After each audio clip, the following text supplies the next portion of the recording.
ਵਾਹਿਗੁਰੂ ਜੀ ਕਾ ਖਾਲਸਾ ਵਾਹਿਗੁਰੂ ਜੀ ਕੀ ਫਤਿਹ। अस्सलाम वालेकुम आदाब वर्ज महा ਤੁਹਾਡੀ ਹੋਸਟ ਨੀਲਮ ਕੌਰ ਤੇ ਮੈਂ ਟੀਵੀ 84 ਦੇ ਸਾਰੇ ਦਰਸ਼ਕਾਂ ਤੇ ਸਰੋਤਿਆਂ ਨੂੰ ਜੀ ਆਇਆਂ ਕਹਿੰਦੀ ਆ ਪ੍ਰੋਗਰਾਮ ਸੱਚੋ ਸੱਚ ਵਿੱਚ ਜਿਹੜੇ ਇਸ ਪ੍ਰੋਗਰਾਮ ਨਾਲ ਦੇਸ਼ਾਂ ਵਿਦੇਸ਼ਾਂ ਤੋਂ ਜੁੜ ਚੁੱਕੇ ਨੇ। ਕੱਲ ਸਾਨੂੰ ਫੇਰ ਸੈਂਟਰ ਦੇ ਸੰਚਾਲਕ ਡਾਕਟਰ ਅਮਰਜੀਤ ਸਿੰਘ ਜੀ ਰੋਜ਼ਾਨਾ ਤਰ੍ਹਾਂ ਸਟੂਡੀਓ 'ਚ ਮਿਲਣਾ ਸ਼ਾਮਲ ਨੇ। ਉਹਨਾਂ ਨਾਲ ਗੱਲਬਾਤ ਕਰਕੇ ਆਏ ਦੇ ਆ ਇਸ਼ੂਜ਼ ਉੱਪਰ ਉਹਨਾਂ ਤੋਂ ਉਹਨਾਂ ਦੇ ਵਿਚਾਰ ਜਾਣਦੇ ਆ।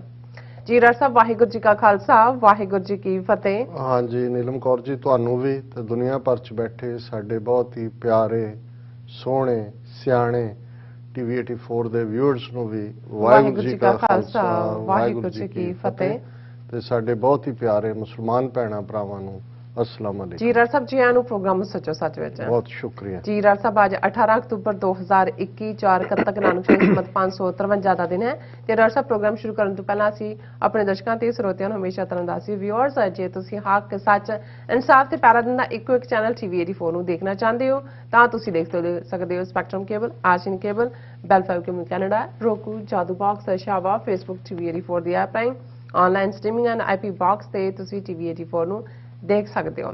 ਵਿਊਅਰਸ ਜੇ ਤੁਸੀਂ ਟੀਵੀ 84 ਨਾਲ ਜਾਂ ਪ੍ਰੋਗਰਾਮ ਸੱਚੋ ਸੱਚ ਨਾਲ ਫੇਸਬੁੱਕ ਰਾਹੀਂ ਜੁੜੇ ਤਾਂ ਇਸ ਨੂੰ ਵੱਧ ਤੋਂ ਵੱਧ ਲਾਈਕ ਕਰੋ ਤੇ ਸ਼ੇਅਰ ਕਰੋ ਅਤੇ ਨਾਲ ਹੀ YouTube ਤੇ ਸਬਸਕ੍ਰਾਈਬ ਵੀ ਕਰੋ। ਇਹ ਵੀ ਦੱਸ ਦਿਓ ਕਿ ਤੁਸੀਂ ਟੀਵੀ 84 ਦੀ ਐਪ ਨੂੰ ਐਂਡਰੋਇਡ ਐਂਡ ਐਪ ਸਟੋਰ ਤੇ ਡਾਊਨਲੋਡ ਕਰਕੇ ਜੋ ਟੀਵੀ 84 ਦੀ ਲਾਈਵ ਸਟ੍ਰੀਮ ਹੈ ਉਸ ਨੂੰ ਤੁਸੀਂ 24 ਆਵਰਸ ਦੇਖ ਸਕਦੇ ਹੋ। ਵਿਊਅਰਸ ਹੁਣ ਅਸੀਂ ਆਪਣੇ ਪ੍ਰੋਗਰਾਮ ਦੀ ਸ਼ੁਰੂਆਤ ਕਰਨ ਜਾ ਰਹੇ ਹਾਂ। ਇਸ ਵੀਕ ਦਾ ਪਹਿਲਾ ਪ੍ਰੋਗਰਾਮ ਕਰਨ ਜਾ ਰਹੇ ਹਾਂ ਔਰ ਆਸ ਕਰਦੇ ਹਾਂ ਕਿ ਜਿਹੜਾ ਤੁਹਾਡਾ ਵੀਕਐਂਡ ਹੈ ਉਹ ਬਹੁਤ ਹੀ ਵਧੀਆ ਗੁਜ਼ਰਿਆ ਹੋਏਗਾ। ਸੋ ਹੁਣ ਪ੍ਰੋਗਰਾਮ ਦੇ ਸ਼ੁਰੂ ਦੇ ਵਿੱਚ ਅੱਜ ਤੁਹਾਨੂੰ ਦੱਸ ਦਈਏ ਕਿ ਅੱਜ ਦੀ ਸਪਾਂਸਰਸ਼ਿਪ ਲਈ ਸਾਨੂੰ ਸਪਾਂਸਰ ਕੀਤਾ ਗਿਆ ਹੈ ਸਾਨੂੰ ਸਿਆਟਲ ਤੋਂ ਸਰਦਾਰ ਕਰਮਜੀਤ ਸਿੰਘ ਜੀ ਹੋਰਾਂ ਵੱਲੋਂ।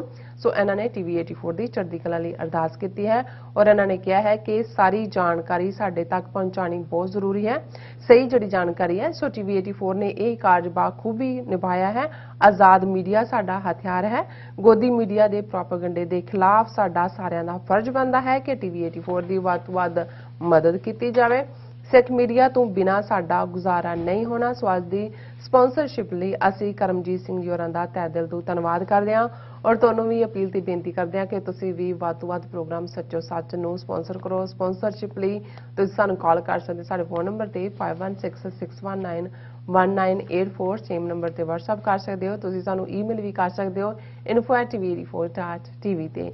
ਸੋ ਵਿਊਅਰਸ ਹੁਣ ਆਪਾਂ ਆਪਣੇ ਪ੍ਰੋਗਰਾਮ ਦੇ ਪਹਿਲੇ ਸੈਗਮੈਂਟ ਦੇ ਵਿੱਚ ਗੱਲਬਾਤ ਕਰਨ ਜਾ ਰਹੇ ਹਾਂ ਕਿ ਕਿਸਾਨਾਂ ਵੱਲੋਂ ਰੇਲ ਰੋਕੂ ਦੀ ਜਿਹੜੀ ਦਿੱਤੀ ਗਈ ਕਾਲ ਕਾਫੀ ਜਿਹੜੀ ਹੱਦ ਤੱਕ ਸਫਲ ਰਹੀ ਭਾਵੇਂ ਕਿ ਸਿੰਘ ਬਾਰਡਰ ਤੇ ਜਿਹੜੀ ਵਾਪਰੀ ਬੇਅਦਬੀ ਦੀ ਘਟਨਾ ਨੂੰ ਹਿੰਦੂ ਤਵੀ ਮੀਡੀਆ ਵੱਲੋਂ ਸਿੱਖਾਂ ਦੇ ਖਿਲਾਫ ਜਿਹੜਾ ਹੈ ਨਫ਼ਰਤ ਫੈਲਾਉਣ ਵਜੋਂ ਵਰਤਿਆ ਗਿਆ।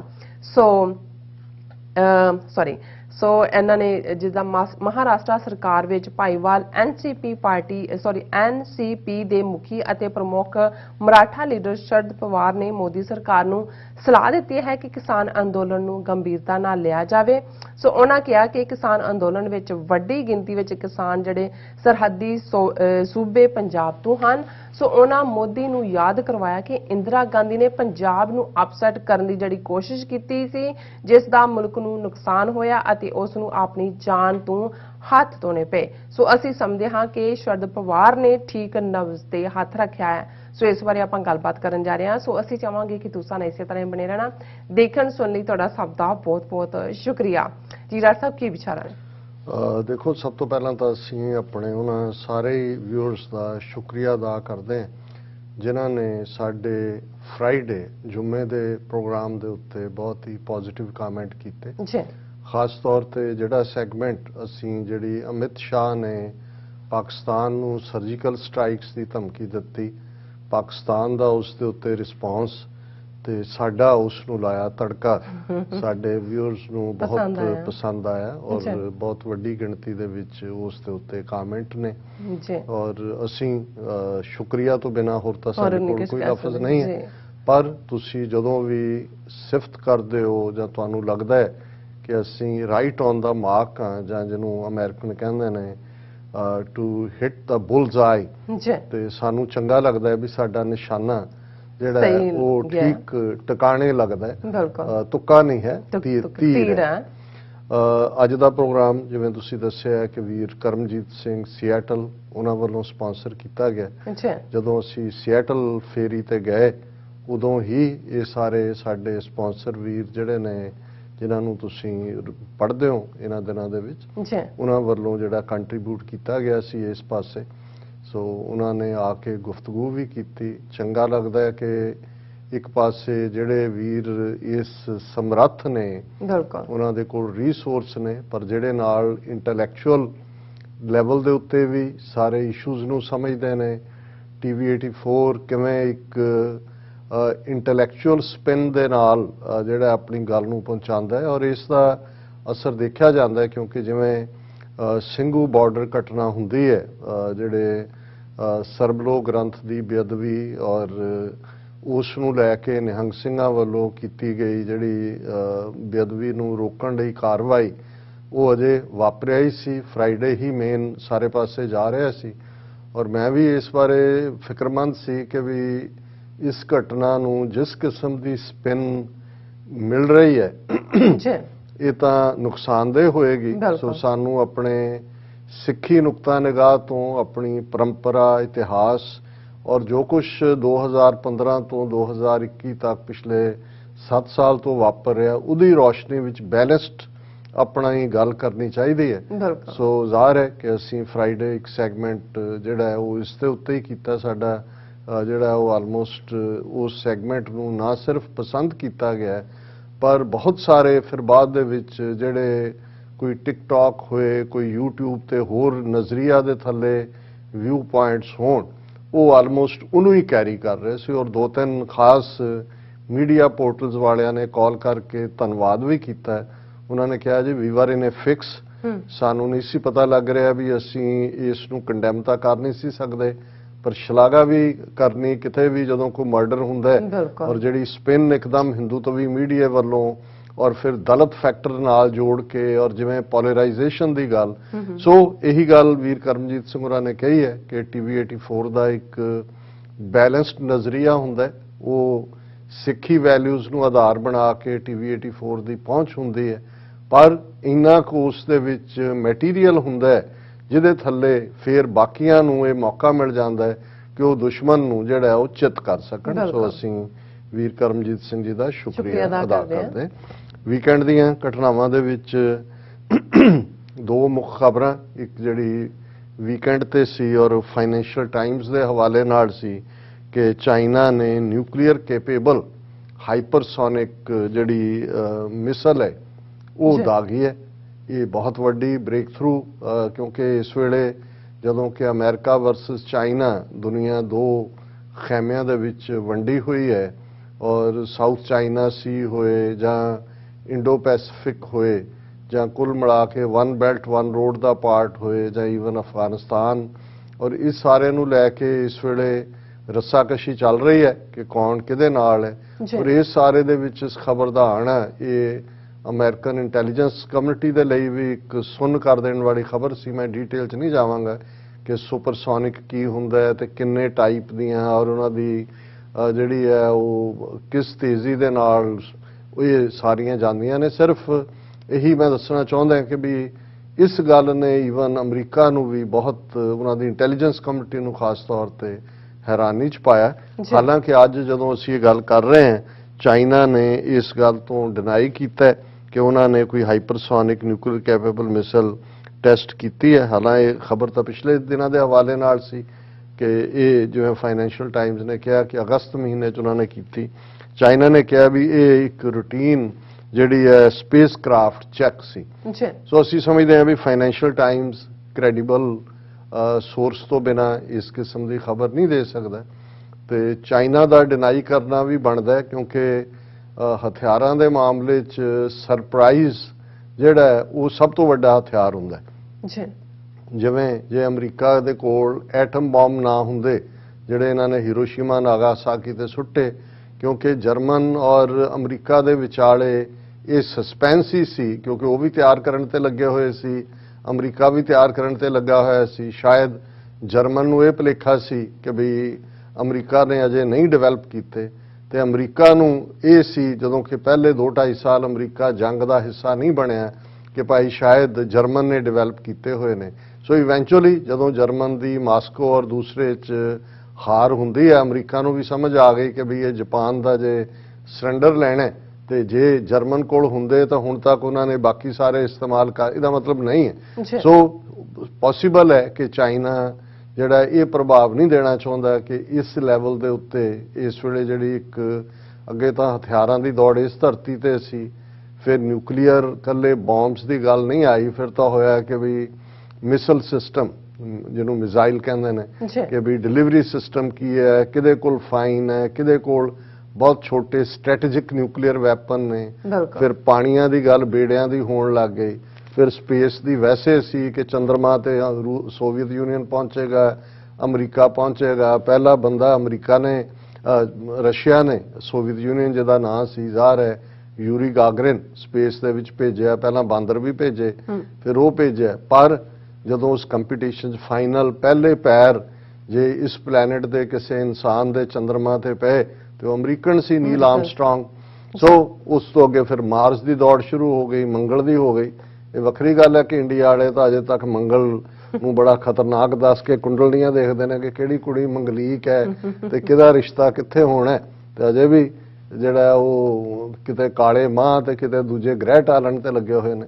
ਹੁਣ ਇਸ ਸਾਰੇ ਦੇ ਚਲਦਿਆਂ ਜਿੱਥੇ ਨਿਊਕਲੀਅਰ ਕੈਪੇਬਿਲਿਟੀ ਵਾਲਾ ਜਿਹੜੀਆਂ ਗਰਾਊਂਡ ਦੇ ਉੱਤੇ ਮਿਸਲਸ ਦਾ ਸਿਸਟਮ ਆਇਆ, ਉੱਥੇ ਹੁਣ ਉਹਦੀ ਸਪੀਡ ਕਿ ਕਿਸ ਸਪੀਡ ਦੇ ਨਾਲ ਜਦੋਂ ਅਸੀਂ ਇਹ ਜਿਹੜਾ ਹਾਈਪਰਸੋਨਿਕ ਮਿਸਲ ਦੀ ਗੱਲ ਕਰਦੇ ਹਾਂ ਤੇ ਸੁਪਰ ਸਪੀਡ ਦੀ ਗੱਲ ਹੈ।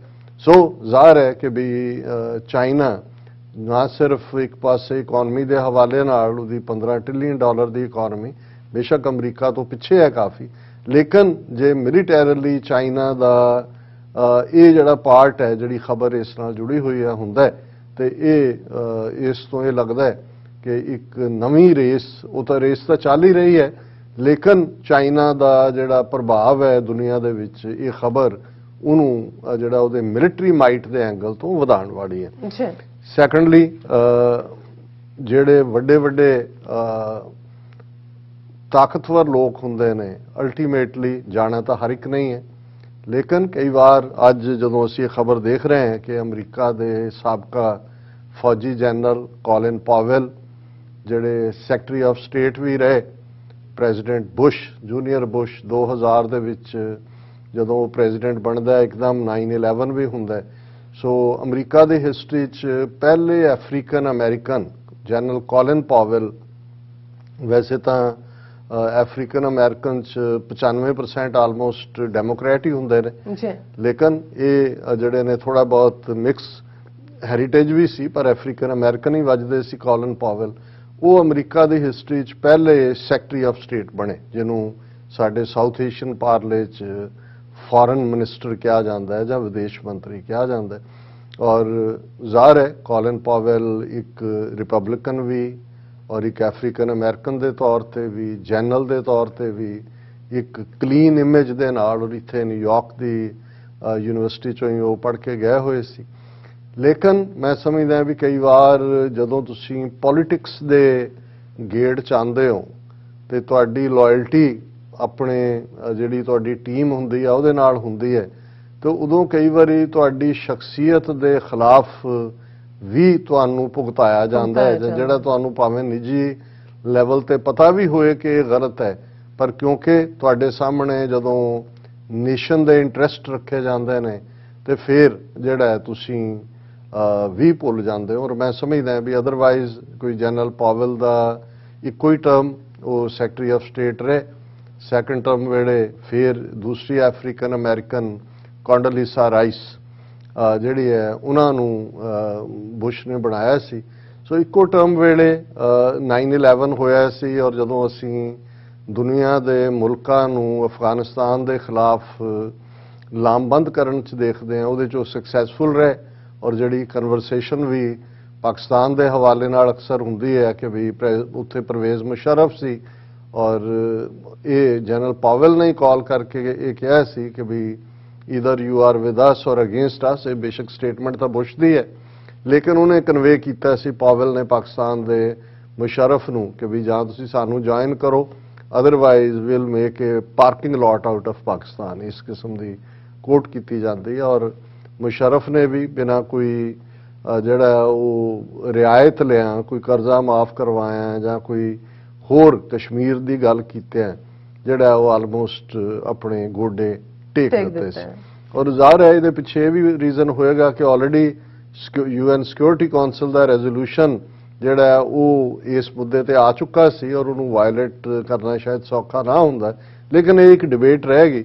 ਸੋ ਕੋਲਿਨ ਪਾਵਲ ਨੇ ਇਹ ਪਾਰਟ ਤਾਂ ਜੇ 9/11 ਤੋਂ ਬਾਅਦ ਨੈਸ਼ਨਲ ਇੰਟਰਸਟ ਦੀ ਗੱਲ ਵੀ ਕਰੀਏ ਕੀਤਾ, ਪਰ ਜਿਹੜਾ ਵੱਡਾ ਕਲੰਕ ਜਿਹਦੇ ਤੋਂ ਪਾਵਲ ਵੀ ਬਚ ਨਹੀਂ ਸਕਦੇ ਉਹ ਸੀ ਇਰਾਕ ਵਾਰ 2003 ਦੇ ਪੀਰੀਅਡ 'ਚ, ਔਰ ਉਹ ਵੀ ਜਦੋਂ ਕਿ ਟੈਸਟੀਮਨੀ ਉਹਨਾਂ ਨੇ UN ਦੇ ਵਿੱਚ ਵੀ ਦਿੱਤੀ, ਦੁਨੀਆ ਦੇ ਜਿਹੜੇ ਨੇ ਐਲੀਟ ਲੋਕ ਜਿਨ੍ਹਾਂ 'ਚ ਹਾਲਾਂ ਫਰਾਂਸ ਨੇ ਰਿਫਿਊਜ਼ ਕਰਤਾ ਸੀ ਜੁਆਇਨ ਵੀ ਨਹੀਂ ਕੀਤਾ ਉਹਨੇ, ਫਰਾਂਸ ਨੇ, UK ਨੇ ਕੀਤਾ, ਔਰ ਇਹ ਸੀ ਕਿ ਵੀ ਇਰਾਕ ਦੇ ਉੱਤੇ ਜਿਹੜੀ ਫੌਜੀ ਹਮਲਾ ਜ਼ਰੂਰੀ ਹੈ ਕਿਉਂਕਿ ਇਰਾਕ ਦੇ ਕੋਲ ਵੈਪਨਸ ਆਫ ਮਾਸ ਡਿਸਟਰਕਸ਼ਨ ਨੇ।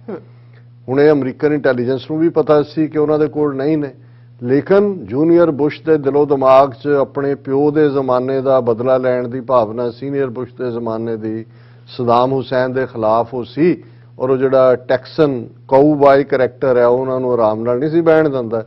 ਲੇਕਿਨ ਉਹ ਝੂਠ ਜ਼ਾਹਰ ਹੈ ਕਿ ਜਿਹੜਾ ਇਸ ਸਾਰੇ ਦੇ ਉੱਤੇ ਹੁੰਦਾ ਹੈ, ਜਨਰਲ ਪਾਵਲ ਨੂੰ ਜਿਹੜਾ ਉਹ ਉਸ ਤੋਂ ਹੀ ਝੂਠ ਬੁਲਾਇਆ ਗਿਆ ਸੈਕਟਰੀ ਆਫ ਸਟੇਟ ਦੇ ਤੌਰ ਤੇ, ਔਰ ਬਾਅਦ ਦੇ ਵਿੱਚ ਇਹ ਠੀਕ ਸਾਬਤ ਹੋਇਆ ਕਿ ਉਹਦੇ ਕੋਲ ਕੋਈ ਵੈਪਨਸ ਆਫ ਮਾਸ ਡਿਸਟਰਕਸ਼ਨ ਨਹੀਂ ਸੀ। ਔਰ ਰਾਦਰ ਇਰਾਕ ਜਿਹੜਾ ਕਿ ਇੱਕ ਸਟੇਬਲ ਕੰਟਰੀ ਸੀ, ਭਾਵੇਂ ਇਹ ਨਹੀਂ ਹੈ ਕਿ ਸਦਾਮ ਹੁਸੈਨ ਕੋਈ ਦੇਵਤਾ ਸੀ, ਉਹ ਵੀ ਉਸ ਕਿਸਮ ਦੇ ਜਿਹੋ ਜਿਹੇ ਡਿਕਟੇਟਰ ਹੁੰਦੇ ਨੇ, ਪਰ ਲੰਬਾ ਵਕਤ ਅਮਰੀਕਾ ਨੇ ਉਹਨੂੰ ਸਪੋਰਟ ਕੀਤਾ, ਔਰ ਇਹ ਔਨ ਰੈਕਰਡ ਹਮੇਸ਼ਾ ਰਹੇਗਾ ਕਿ secretary of state general Powell ਜਿਹੜੇ ਨੇ ਉਹਨਾਂ ਨੇ ਝੂਠ ਬੋਲਿਆ, ਭਾਵੇਂ ਉਹਨਾਂ ਨੇ ਆਪਣੀ ਟੀਮ ਵੱਲੋਂ ਹੀ ਬੋਲਿਆ। ਸੋ ਅੱਜ ਉਹਨਾਂ ਦੀ ਡੈਥ ਹੋਈ ਹੈ, ਔਰ ਜਦੋਂ ਮੈਂ ਕਿਹਾ ਵੀ ਵੱਡੇ ਵੱਡੇ ਪਾਵਰਫੁਲ ਕਿਵੇਂ ਜਾਂਦੇ ਨੇ, ਕੋਵਿਡ-19 ਦੇ ਚਲਦੇ ਆ ਉਹਨਾਂ ਨੂੰ ਹੋਇਆ, ਉਹ ਰਿਕਵਰ ਵੀ ਕਰ ਗਏ, ਲੇਕਿਨ ਉਹਦੀਆਂ ਕੰਪਲਿਕੇਸ਼ਨਸ ਉਹਦਾ ਬਦੌਲਤ। ਸੋ ਮੈਂ ਅੱਜ ਵੀਰ ਬਲਜਿੰਦਰ ਸਿੰਘ ਆਏ ਸੀ ਸਾਡੇ ਆਫਿਸ ਮਿਲਣ ਤੇ ਗੱਲਬਾਤ ਚੱਲ ਰਹੀ ਸੀ, ਮੈਂ ਕਿਹਾ ਵੀ ਜੇ ਅਸੀਂ ਦੇਖਣਾ ਹੋਏ ਕਿ ਕਿੱਥੇ ਕਿੰਨੀਆਂ ਫੌਜਾਂ ਦੇ ਜਰਨੈਲ ਜਿਹੜੇ ਦੁਨੀਆ ਦੀ ਸੁਪਰ ਪਾਵਰ ਉਹਦਾ ਜਰਨੈਲ ਹੋਣਾ, ਅਲਟੀਮੇਟਲੀ ਉਹਨੂੰ ਇੱਕ ਅਨਸੀਨ ਐਨਮੀ ਜਿਹੜਾ ਹੁਣ ਕੋਵਿਡ-19 ਤੁਸੀਂ ਉਹ ਦੇਖਿਆ ਵੀ ਨਹੀਂ, ਉਹ ਢਾ ਲੈਂਦਾ ਹੈ, ਔਰ ਉਹ ਇਹ ਗੱਲ ਫਿਰ ਅਲਟੀਮੇਟਲੀ ਦੱਸਦੀ ਹੈ ਕਿ ਅਲਟੀਮੇਟ ਜਿਹੜੀ ਤਾਕਤ ਹੈ ਉਹ ਰੱਬ ਦੇ ਕੋਲ ਹੈ। ਅਸੀਂ ਦੁਨੀਆ 'ਚ ਰਾਈਜ਼ ਕਰ ਸਕਦੇ ਹਾਂ, ਆਪਣੇ ਉੱਚੇ ਤੋਂ ਉੱਚੇ ਅਹੁਦੇ ਤੇ ਵੀ ਜਾ ਸਕਦੇ ਹਾਂ, ਪਾਵਰਫੁਲ ਵੀ ਹੋ ਸਕਦੇ ਹਾਂ, ਪਰ ਅਲਟੀਮੇਟਲੀ ਸਾਡੀ ਜਿਹੜੀ ਹੋਂਦ ਹੈ ਉਹ ਇੱਕ ਜਿਵੇਂ ਉਹਨੂੰ ਟਾਈਨੀ ਕਹਿੰਦੇ ਨੇ ਅਮਰੀਕਨ, ਕਿ ਵੀ ਇੱਕ ਨਿੱਕੇ ਤੋਂ ਨਿੱਕਾ ਜਿਹੋ ਜਿਹਾ ਇੱਕ ਕੀੜਾ ਮਕੌੜਾ ਹੁੰਦਾ ਉਸ ਵਾਂਗ ਹੀ ਸਾਡੀ ਹੋਂਦ ਹੈ।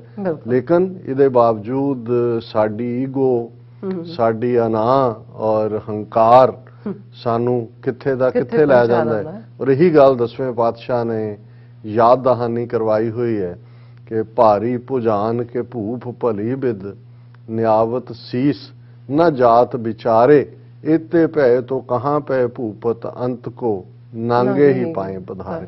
कि वड्डियां वड्डियां ताकतां वाले बादशाह बहुत ਜਿਹੜੇ ਨੇ ਅਨਚੈਲੰਜਡ ਕਿੰਗਸ, ਕਿੰਨੇ ਲੋਕ ਉਹਨਾਂ ਅੱਗੇ ਸਿਰ ਨਵਾਉਂਦੇ ਸੀ, ਉਹਨਾਂ ਦੀ ਕਿੰਨੀ ਰਿਆਇਆ ਸੀ, ਉਹਦੀ ਗਿਣਤੀ ਨਹੀਂ ਹੋ ਸਕਦੀ, ਪਰ ਇਤੇ ਪੈ ਤੋਂ ਕਹਾਂ ਪੈ ਭੂਪ, ਕਿੱਥੇ ਚਲੇ ਗਏ, ਅੰਤ ਕੋ ਨਾਂਗੇ ਹੀ ਪਾਏ ਪਧਾਰੇ, ਅਖੀਰ ਇਸ ਦੁਨੀਆ ਤੋਂ ਨੰਗੇ ਪੈਰ ਹੀ ਜਾਣੇ। ਸੋ ਇਹੀ ਸਾਡੇ ਲਈ ਵੀ ਮੈਸੇਜ ਹੈ ਕਿ ਭਾਈ ਜਾਣਾ ਤਾਂ ਹਰ ਇੱਕ ਨੇ ਹੈ, ਲੇਕਿਨ ਇਸ ਗੱਲ ਦਾ ਧਿਆਨ ਰਹੇ ਕਿ ਅਲਟੀਮੇਟ ਸਾਡੀ ਅਕਾਊਂਟੇਬਿਲਿਟੀ, ਆਂਸਰੇਬਿਲਿਟੀ ਉਸ ਰੱਬ ਦੇ ਸਾਹਮਣੇ ਹੈ, ਔਰ ਅਸੀਂ ਤਾਂ ਉਸ ਰੱਬ ਦੀ ਬਖਸ਼ਿਸ਼ ਦੇ ਥੱਲੇ ਸ਼ੁਕਰਾਨੇ ਦੇ ਵਿੱਚ ਰਹੀਏ, ਔਰ ਜੋ ਵੀ ਸਾਡੇ ਕੋਲ ਬਣਦਾ ਹੈ, ਸਰਦਾ ਹੈ, ਉਸ ਰੱਬ ਦੀ ਖਲਕਤ ਦੀ ਖਿਦਮਤ ਦੇ ਵਿੱਚ ਲਾਈਏ। ਹੁਣ ਗੱਲ ਰੂਹਾਨੀਅਤ ਦੀ ਦੁਨੀਆ ਚੋਂ ਛਾਲ ਮਾਰ ਕੇ ਥੱਲੇ ਉਤਰੀ ਹੈ ਦੁਨੀਆਦਾਰੀ 'ਚ।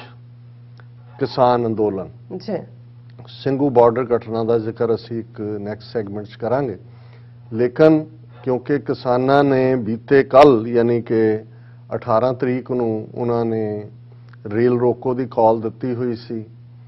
2 ਦਿਨ ਪਹਿਲਾਂ ਜਿਹੜੀ ਘਟਨਾ ਸਿੰਘੂ ਬਾਰਡਰ ਦੇ ਉੱਤੇ ਹੁੰਦੀ ਹੈ, ਉਸ ਨੂੰ ਲੈ ਕੇ ਇੰਡੀਅਨ ਮੀਡੀਆ ਨੇ ਬਿਲਕੁਲ ਨੈਗੇਟਿਵ ਇੱਕ ਨੈਰੇਟਿਵ ਸਿੱਖਾਂ ਦੇ ਖਿਲਾਫ ਵੀ, ਇਹਨੂੰ ਕਿਸਾਨ ਅੰਦੋਲਨ ਦੇ ਨਾਲ ਜੋੜ ਕੇ ਵੀ, ਵਾਇਲੈਂਸ ਨਾਲ ਜੋੜ ਕੇ ਵੀ ਬਣਾਉਣ ਦੀ ਕੋਸ਼ਿਸ਼ ਕੀਤੀ। ਸੋ ਇੱਕ ਅਨਸਰਟਨਟੀ ਸੀ ਕਿ ਕੀ ਜਿਹੜੀ ਕਾਲ ਉਹਨਾਂ ਦੀ ਰੇਲ ਰੋਕੋ ਐਜੀਟੇਸ਼ਨ ਦੇ ਨਾਲ ਉਹਨਾਂ ਨੇ ਦਿੱਤੀ ਹੈ, ਰੇਲ ਰੋਕੋ ਦੇ ਥੱਲੇ ਕਾਲ ਦਿੱਤੀ ਹੈ, ਔਰ ਇਸ ਕਾਲ ਦਾ ਮਕਸਦ ਕਿ ਲਖੀਮਪੁਰ ਖੀਰੀ ਦੇ ਵਿੱਚ ਜਿਸ ਗੁੰਡੇ ਆਸ਼ੀਸ਼ ਮਿਸ਼ਰੇ ਨੇ 3 ਗੱਡੀਆਂ ਬੇਗੁਨਾਹ ਕਿਸਾਨਾਂ ਦੇ ਉੱਤੇ ਚੜਾ ਕੇ ਦਹਿਸ਼ਤਗਰਦੀ ਜਿਹੜਾ ਇੱਕ ਖਾਸ ਦਹਿਸ਼ਤਗਰਦ ਐਕਟ ਹੈ ਰੋਂਦ ਕੇ ਉਹਨਾਂ ਨੂੰ ਮਾਰਿਆ, ਉਹਦਾ ਪਿਓ ਅਜੇ ਮਿਸ਼ਰਾ ਅਜੇ ਵੀ ਮਿਨਿਸਟਰ ਹੈ, ਉਸ ਦਾ ਅਸਤੀਫਾ। ਸੋ 1 ਪੁਆਇੰਟ ਪ੍ਰੋਗਰਾਮ ਉਸ ਦੇ ਅਸਤੀਫੇ ਦੇ ਲਈ ਜਿਹੜਾ ਹੈ ਉਹ ਇੱਕ ਮਾਹੌਲ ਬਣਾਉਣ ਦਾ ਸੀ। ਹਾਲਾਂਕਿ ਅਸਤੀਫਾ ਤਾਂ ਦੂਰ ਦੀ ਗੱਲ, ਅਜੇ ਮਿਸ਼ਰਾ ਜਿਹੜਾ ਹੈ ਪਿਛਲੇ 2-3 ਦਿਨ ਤੋਂ ਆਪਣੀ ਕੰਸਟੀਚੁਐਂਸੀ ਦੇ ਵਿੱਚ ਘੁੰਮ ਰਿਹਾ ਹੈ। ਪਿਛਲੇ ਸਾਰੇ ਪੀਰੀਅਡ ਦੇ ਵਿੱਚ ਤਾਂ ਉਹ 3 ਅਕਤੂਬਰ ਤੋਂ ਬਾਅਦ ਨਹੀਂ ਗਿਆ। ਹੁਣ ਤਾਂ ਉਹ ਜਿਹੜੇ ਬੀਜੇਪੀ ਦੇ ਗੁੰਡੇ ਮਾਰੇ ਗਏ ਉੱਥੇ, ਉਸ ਤੋਂ ਬਾਅਦ ਉਹਨਾਂ ਦੇ ਘਰੀ ਵੀ ਗਿਆ ਔਰ ਆਪਣੀ ਕੰਸਟੀਚੁਐਂਸੀ 'ਚ ਘੁੰਮ ਰਿਹਾ। ਸੋ ਜ਼ਾਹਰ ਹੈ ਕਿ ਇਹ ਜਦੋਂ ਇਸ ਕਿਸਮ ਦਾ ਗੁੰਡਾ ਉਸ ਮੁਕਾਮ ਤੇ ਹੈ ਤੇ ਇਹ ਜਿਹੜੀਆਂ ਵੀ ਕੋਈ ਉੱਥੇ ਵਿਟਨੈਸਿਸ ਨੇ, ਗਵਾਹ ਨੇ ਜਾਂ ਦੂਜੇ, ਉਹਨਾਂ ਨੂੰ ਪ੍ਰਭਾਵਿਤ ਕਰਨਾ ਵੀ ਹੋਏਗਾ, ਪੈਸਾ ਵੀ ਵੰਡਣਗੇ। ਗੁੰਡੇ ਤਾਂ ਫਿਰ ਗੁੰਡਾਗਰਦੀ ਦੇ ਸਨੇਹ ਵੀ ਲਾਉਂਦੇ ਨੇ।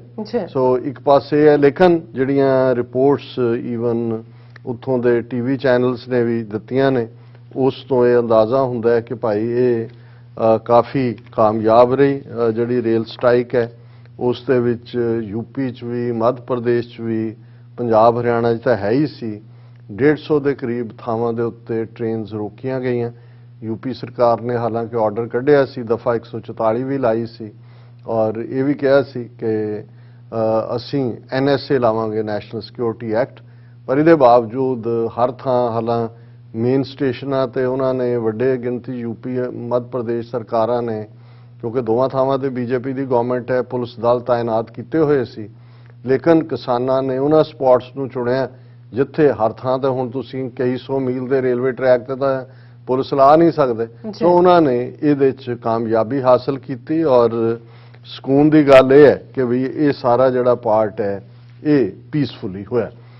ਹੁਣ ਜਿਵੇਂ ਤੁਸੀਂ ਆਪਣੀ ਓਪਨਿੰਗ ਦੇ ਵਿੱਚ ਕਿਹਾ, ਸ਼ਰਦ ਪਵਾਰ ਜਿਹੜੀ ਨੈਸ਼ਨਲਿਸਟ ਕਾਂਗਰਸ ਪਾਰਟੀ ਹੈ, NCP ਜਿਹਨੂੰ ਕਹਿੰਦੇ ਨੇ, ਉਹਨਾਂ ਦਾ ਪ੍ਰੈਜ਼ੀਡੈਂਟ, ਕਿਸੇ ਵੇਲੇ ਐਗਰੀਕਲਚਰ ਮਿਨਿਸਟਰ ਰਿਹਾ, ਕਾਂਗਰਸ 'ਚੋਂ ਹੀ ਗਿਆ, ਟਾਵਰਿੰਗ ਪਰਸਨੈਲਿਟੀ, ਜਿਹੜੇ ਮਹਾਰਾਸ਼ਟਰਾ ਦੇ ਜਾਂ ਮਰਾਠਿਆਂ ਦੇ ਵੱਡੇ ਆਈਕੋਨਿਕ ਲੀਡਰ ਰਹੇ ਨੇ। ਬੇਸ਼ੱਕ ਬਾਲ ਠਾਕਰੇ ਉਹਨੇ ਸ਼ਿਵ ਸੈਨਾ ਦੇ ਥੱਲੇ ਆਪਣੀ ਥਾਂ ਬਣਾਈ, ਲੇਕਿਨ ਮਹਾਰਾਸ਼ਟਰਾ ਦੇ ਵਿੱਚ, ਮਹਾਰਾਸ਼ਟਰਾ ਇੱਕ ਵੱਡੀ ਸਟੇਟ ਹੈ, 3 ਗੁਣਾ ਵੱਡੀ ਪੰਜਾਬ ਤੋਂ, 3 ਗੁਣਾ ਹੀ ਜ਼ਿਆਦਾ MP ਹੁੰਦੇ ਨੇ ਔਰ ਉਹਦੇ 'ਚ ਨਾ ਸਿਰਫ ਹਿਸਟੋਰੀਕਲੀ ਜਦੋਂ ਅਸੀਂ ਦਿੱਲੀ ਰਜੀਮ ਦੇ ਖਿਲਾਫ ਪਾਸਟ ਸਦੀਆਂ ਦੀ ਸਟਰਗਲ ਦੇਖਦੇ ਹਾਂ ਤੇ 2 ਹੀ ਕਰੰਟ ਨੇ ਜਿਹੜੇ ਬਰਾਬਰ ਚੈਲੰਜ ਕਰਦੇ ਨੇ ਦਿੱਲੀ ਸਾਮਰਾਜ ਨੂੰ। ਇੱਕ ਪਾਸੇ ਮਰਾਠਾ ਚੈਲੰਜ ਸੀ ਜਿਹੜਾ ਸ਼ਿਵਾਜੀ ਦੇ ਰੂਪ 'ਚ ਔਰ ਬਾਅਦ 'ਚ ਮਰਾਠਾ ਐਮਪਾਇਰ। ਇਹ ਵੱਖਰੀ ਗੱਲ ਹੈ ਕਿ ਮਰਾਠੇ ਜਿਨ੍ਹਾਂ ਨੂੰ ਬ੍ਰਾਹਮਣ ਨੇ ਸ਼ੂਦਰ ਐਲਾਨਿਆ ਹੋਇਆ, ਇਵੈਂਚੁਅਲੀ ਸ਼ਿਵਾਜੀ ਦੇ ਮੁੰਡੇ ਸ਼ੰਭੂ ਜੀ ਨੂੰ ਮਾਰ-ਮੂਰ ਕੇ ਉੱਥੋਂ ਦੇ ਬਾਹਮਣਾਂ ਨੇ, ਜਿਨ੍ਹਾਂ ਨੂੰ ਪੇਸ਼ਵਾ ਕਿਹਾ ਜਾਂਦਾ ਹੈ, ਉਸ ਪਾਵਰ ਦੇ ਉੱਤੇ ਕੰਟਰੋਲ ਕਰ ਲਿਆ ਸੀ। ਪਰ ਇਹਦੇ 'ਚ ਕੋਈ ਸ਼ੱਕ ਨਹੀਂ ਕਿ ਇਹ ਕ੍ਰੈਡਿਟ ਸ਼ਿਵਾਜੀ ਨੂੰ ਜਾਂ ਉਸ ਦੌਰ ਦੇ ਜਿਹੜੇ ਨੇ ਸਮਰੱਥ ਰਾਮਦਾਸ ਵਰਗੇ ਸੰਤ ਜਿਹੜੇ ਗੁਰੂ ਹਰਗੋਬਿੰਦ ਸਾਹਿਬ ਤੋਂ ਪ੍ਰਭਾਵਿਤ ਹੋਏ, ਉਹਨਾਂ ਨੂੰ ਜਾਂਦਾ ਹੈ ਕਿ ਉਹਨਾਂ ਨੇ ਬਿਲਕੁਲ ਇੱਕ ਸ਼ੂਦਰ ਜਮਾਤ ਜਿਹਨੂੰ ਹਥਿਆਰ ਰੱਖਣ ਦਾ ਹੱਕ ਨਹੀਂ ਸੀ, ਉਹਨਾਂ ਨੂੰ ਇੱਕ ਮਾਰਸ਼ਲ ਲੈਵਲ ਦੇ ਉੱਤੇ ਖੜਾ ਕੀਤਾ। ਔਰ ਮਰਾਠੇ ਬੇਸ਼ੱਕ ਉਹਨਾਂ ਦਾ ਇੱਕ ਆਪਣਾ ਸੱਭਿਆਚਾਰ ਹੈ, ਲੇਕਿਨ ਉਹਨਾਂ ਨੂੰ ਇੱਕ ਗੱਲ ਦੀ ਸਮਝ ਹੈ ਜਿਹੜੀ ਸਾਡੇ ਭਾਰਤੀ ਕਬਜ਼ੇ ਵਾਲੇ ਪੰਜਾਬ ਦੇ ਸਿੱਖਾਂ ਨੂੰ ਅਜੇ ਨਹੀਂ ਹੈ ਕਿ ਜਿੱਥੇ ਮਰਾਠਾ ਇੰਟਰਸਟ ਆ ਜਾਂਦਾ ਹੈ, ਜਿੱਥੇ ਮਰਾਠਾ ਇਸ਼ੂ ਆ ਜਾਂਦਾ ਹੈ, ਉੱਥੇ ਉਹਨਾਂ ਦੀ ਕੋਈ ਵੀ ਪਾਰਟੀ ਹੋਏ ਉਹ ਟੁਗੈਦਰ ਹੁੰਦੇ ਨੇ। ਜਿਵੇਂ ਉਦਾਹਰਣ ਪ੍ਰਤਿਭਾ ਪਾਟਲ, ਉਹਨੂੰ ਜਦੋਂ ਇੰਦਰਾ ਗਾਂਧੀ ਨੇ ਪ੍ਰੈਜ਼ੀਡੈਂਟ ਦੇ ਤੌਰ ਤੇ ਨੋਮੀਨੇਟ ਕੀਤਾ, ਉਹ ਕਾਂਗਰਸ ਦੀ ਕੈਂਡੀਡੇਟ ਸੀ ਬੇਸ਼ੱਕ, ਲੇਕਿਨ ਬਾਲ ਠਾਕਰੇ ਜਿਹੜਾ ਸੀ ਉਹਨੇ ਕਿਹਾ ਕਿ ਇਹ ਮਰਾਠਾ ਮਾਣੂ ਹੈ, ਕਿ ਮਰਾਠਾ ਔਰਤ ਹੈ ਔਰ ਬੇਸ਼ੱਕ ਅਸੀਂ ਇੰਦਰਾ ਗਾਂਧੀ ਦੇ ਖਿਲਾਫ ਹੈ ਪਰ ਅਸੀਂ ਉਹਨੂੰ ਵੋਟਾਂ ਪਾਵਾਂਗੇ, ਔਰ ਉਹਨਾਂ ਨੇ ਪਾਈਆਂ। ਸੋ ਮੌਕੇ ਦੇ ਉੱਤੇ ਉਹ ਹਮੇਸ਼ਾ ਜਦੋਂ ਵੀ ਉਹਨਾਂ ਦਾ ਬੇਸ਼ੱਕ ਨਫ਼ਰਤ ਨਾਲ ਵੀ ਭਰੇ ਹੋਏ ਹਿੰਦੂਤਵਾ ਦਾ ਕਾਰਡ ਵੀ ਉਹ ਬੀਜੇਪੀ ਨਾਲ ਕੰਪੀਟੀਸ਼ਨ 'ਚ ਖੇਡਦੇ ਨੇ, ਲੇਕਿਨ ਇਸ ਮੁੱਦੇ ਦੇ ਉੱਤੇ ਉਹਨਾਂ ਦੀ ਪਹੁੰਚ ਜਿਹੜੀ ਹੈ ਉਹ ਬੜੀ ਕਲੀਅਰ ਹੁੰਦੀ ਹੈ। ਕਿਸਾਨ ਅੰਦੋਲਨ ਦੇ ਮਾਮਲੇ 'ਚ ਵੀ ਅਸੀਂ ਇਹ ਕਹੀਏ ਕਿ ਵੀ ਮਹਾਰਾਸ਼ਟਰਾ ਨੇ ਬੇਸ਼ੱਕ ਉद्धਵ ਠਾਕਰੇ ਉਸ ਦਾ ਹੀ ਬਾਲ ਠਾਕਰੇ ਦਾ ਮੁੰਡਾ ਚੀਫ ਮਿਨਿਸਟਰ ਹੈ ਔਰ ਉਹਨਾਂ ਦੀ ਜਿਹੜੀ ਕੋਲੀਸ਼ਨ ਸਰਕਾਰ ਹੈ ਉਹਦੇ ਚ ਐਨਸੀਪੀ ਵੀ ਹੈ ਔਰ ਉਹਦੇ ਚ ਕਾਂਗਰਸ ਵੀ ਹੈ ਔਰ ਆਦਰਸ਼ ਸ਼ਿਵ ਸੈਨਾ ਤੋਂ ਬਾਅਦ ਐਨਸੀਪੀ ਇੱਕ ਪਾਵਰਫੁਲ ਬਾਡੀ ਹੈ। ਸ਼ਰਦ ਪਵਾਰ ਕਿਸੇ ਜ਼ਮਾਨੇ 'ਚ ਐਗਰੀਕਲਚਰ ਮਿਨਿਸਟਰ ਵੀ ਰਿਹਾ, ਪ੍ਰਾਈਮ ਮਿਨਿਸਟਰੀਅਲ ਮਟੀਰੀਅਲ ਵੀ ਸੀ ਔਰ ਉਹਨੂੰ ਜਿਹੜਾ ਉਹ ਸੋਨੀਆ ਗਾਂਧੀ ਦੇ ਨਾਲ ਥੋੜੇ ਇਖਤਲਾਫਾਤ ਹੋਏ ਤੇ ਉਹਨੇ ਆਪਣੀ ਪਾਰਟੀ ਐਨਸੀਪੀ ਬਣਾਈ। ਹੁਣ ਮਹਾਰਾਸ਼ਟਰ ਨੇ ਕਿਸਾਨਾਂ ਦੇ ਹੱਕ 'ਚ ਵੀ ਆਵਾਜ਼ ਚੁੱਕੀ, ਉੱਥੇ ਬੰਦ ਦਾ ਵੀ ਆਯੋਜਨ ਸੀ ਲਖੀਮਪੁਰ ਖੀਰੀ ਦੇ ਮਾਮਲੇ 'ਚ ਔਰ ਉਹਨਾਂ ਦਾ ਉद्धਵ ਠਾਕਰੇ ਵੀ ਇੱਕ ਤੋਂ ਬਾਅਦ ਇੱਕ ਤਾਬੜਤੋੜ ਹਮਲੇ ਜਿਹੜਾ ਮੋਦੀ ਅਮਿਤ ਸ਼ਾਹ ਤੇ ਕਰ ਰਹੇ। ਪਰ ਅੱਜ ਜਿਹੜੀ ਖਬਰ ਬੀਬੀਸੀ ਨੇ ਵੀ ਦਿੱਤੀ ਹੈ, ਆਪਣੇ ਸ਼ਰਦ ਪਵਾਰ ਜਿਹੜੇ ਕਿ ਜਾਣੇ ਜਾਂਦੇ ਨੇ ਇੰਟਰਨੈਸ਼ਨਲ ਪੋਲਿਟਿਕਸ ਦੇ ਉੱਤੇ ਵੀ ਔਰ ਅਦਰਵਾਈਜ਼ ਉਹਨੂੰ ਜਿਹਨੂੰ ਕਹਿੰਦੇ ਨੇ ਕਿ has his finger on the plus ਕਿ ਉਹਨਾਂ ਦੀ ਨਬਜ਼ ਦੇ ਉੱਤੇ ਉਂਗਲ ਹੁੰਦੀ ਹੈ।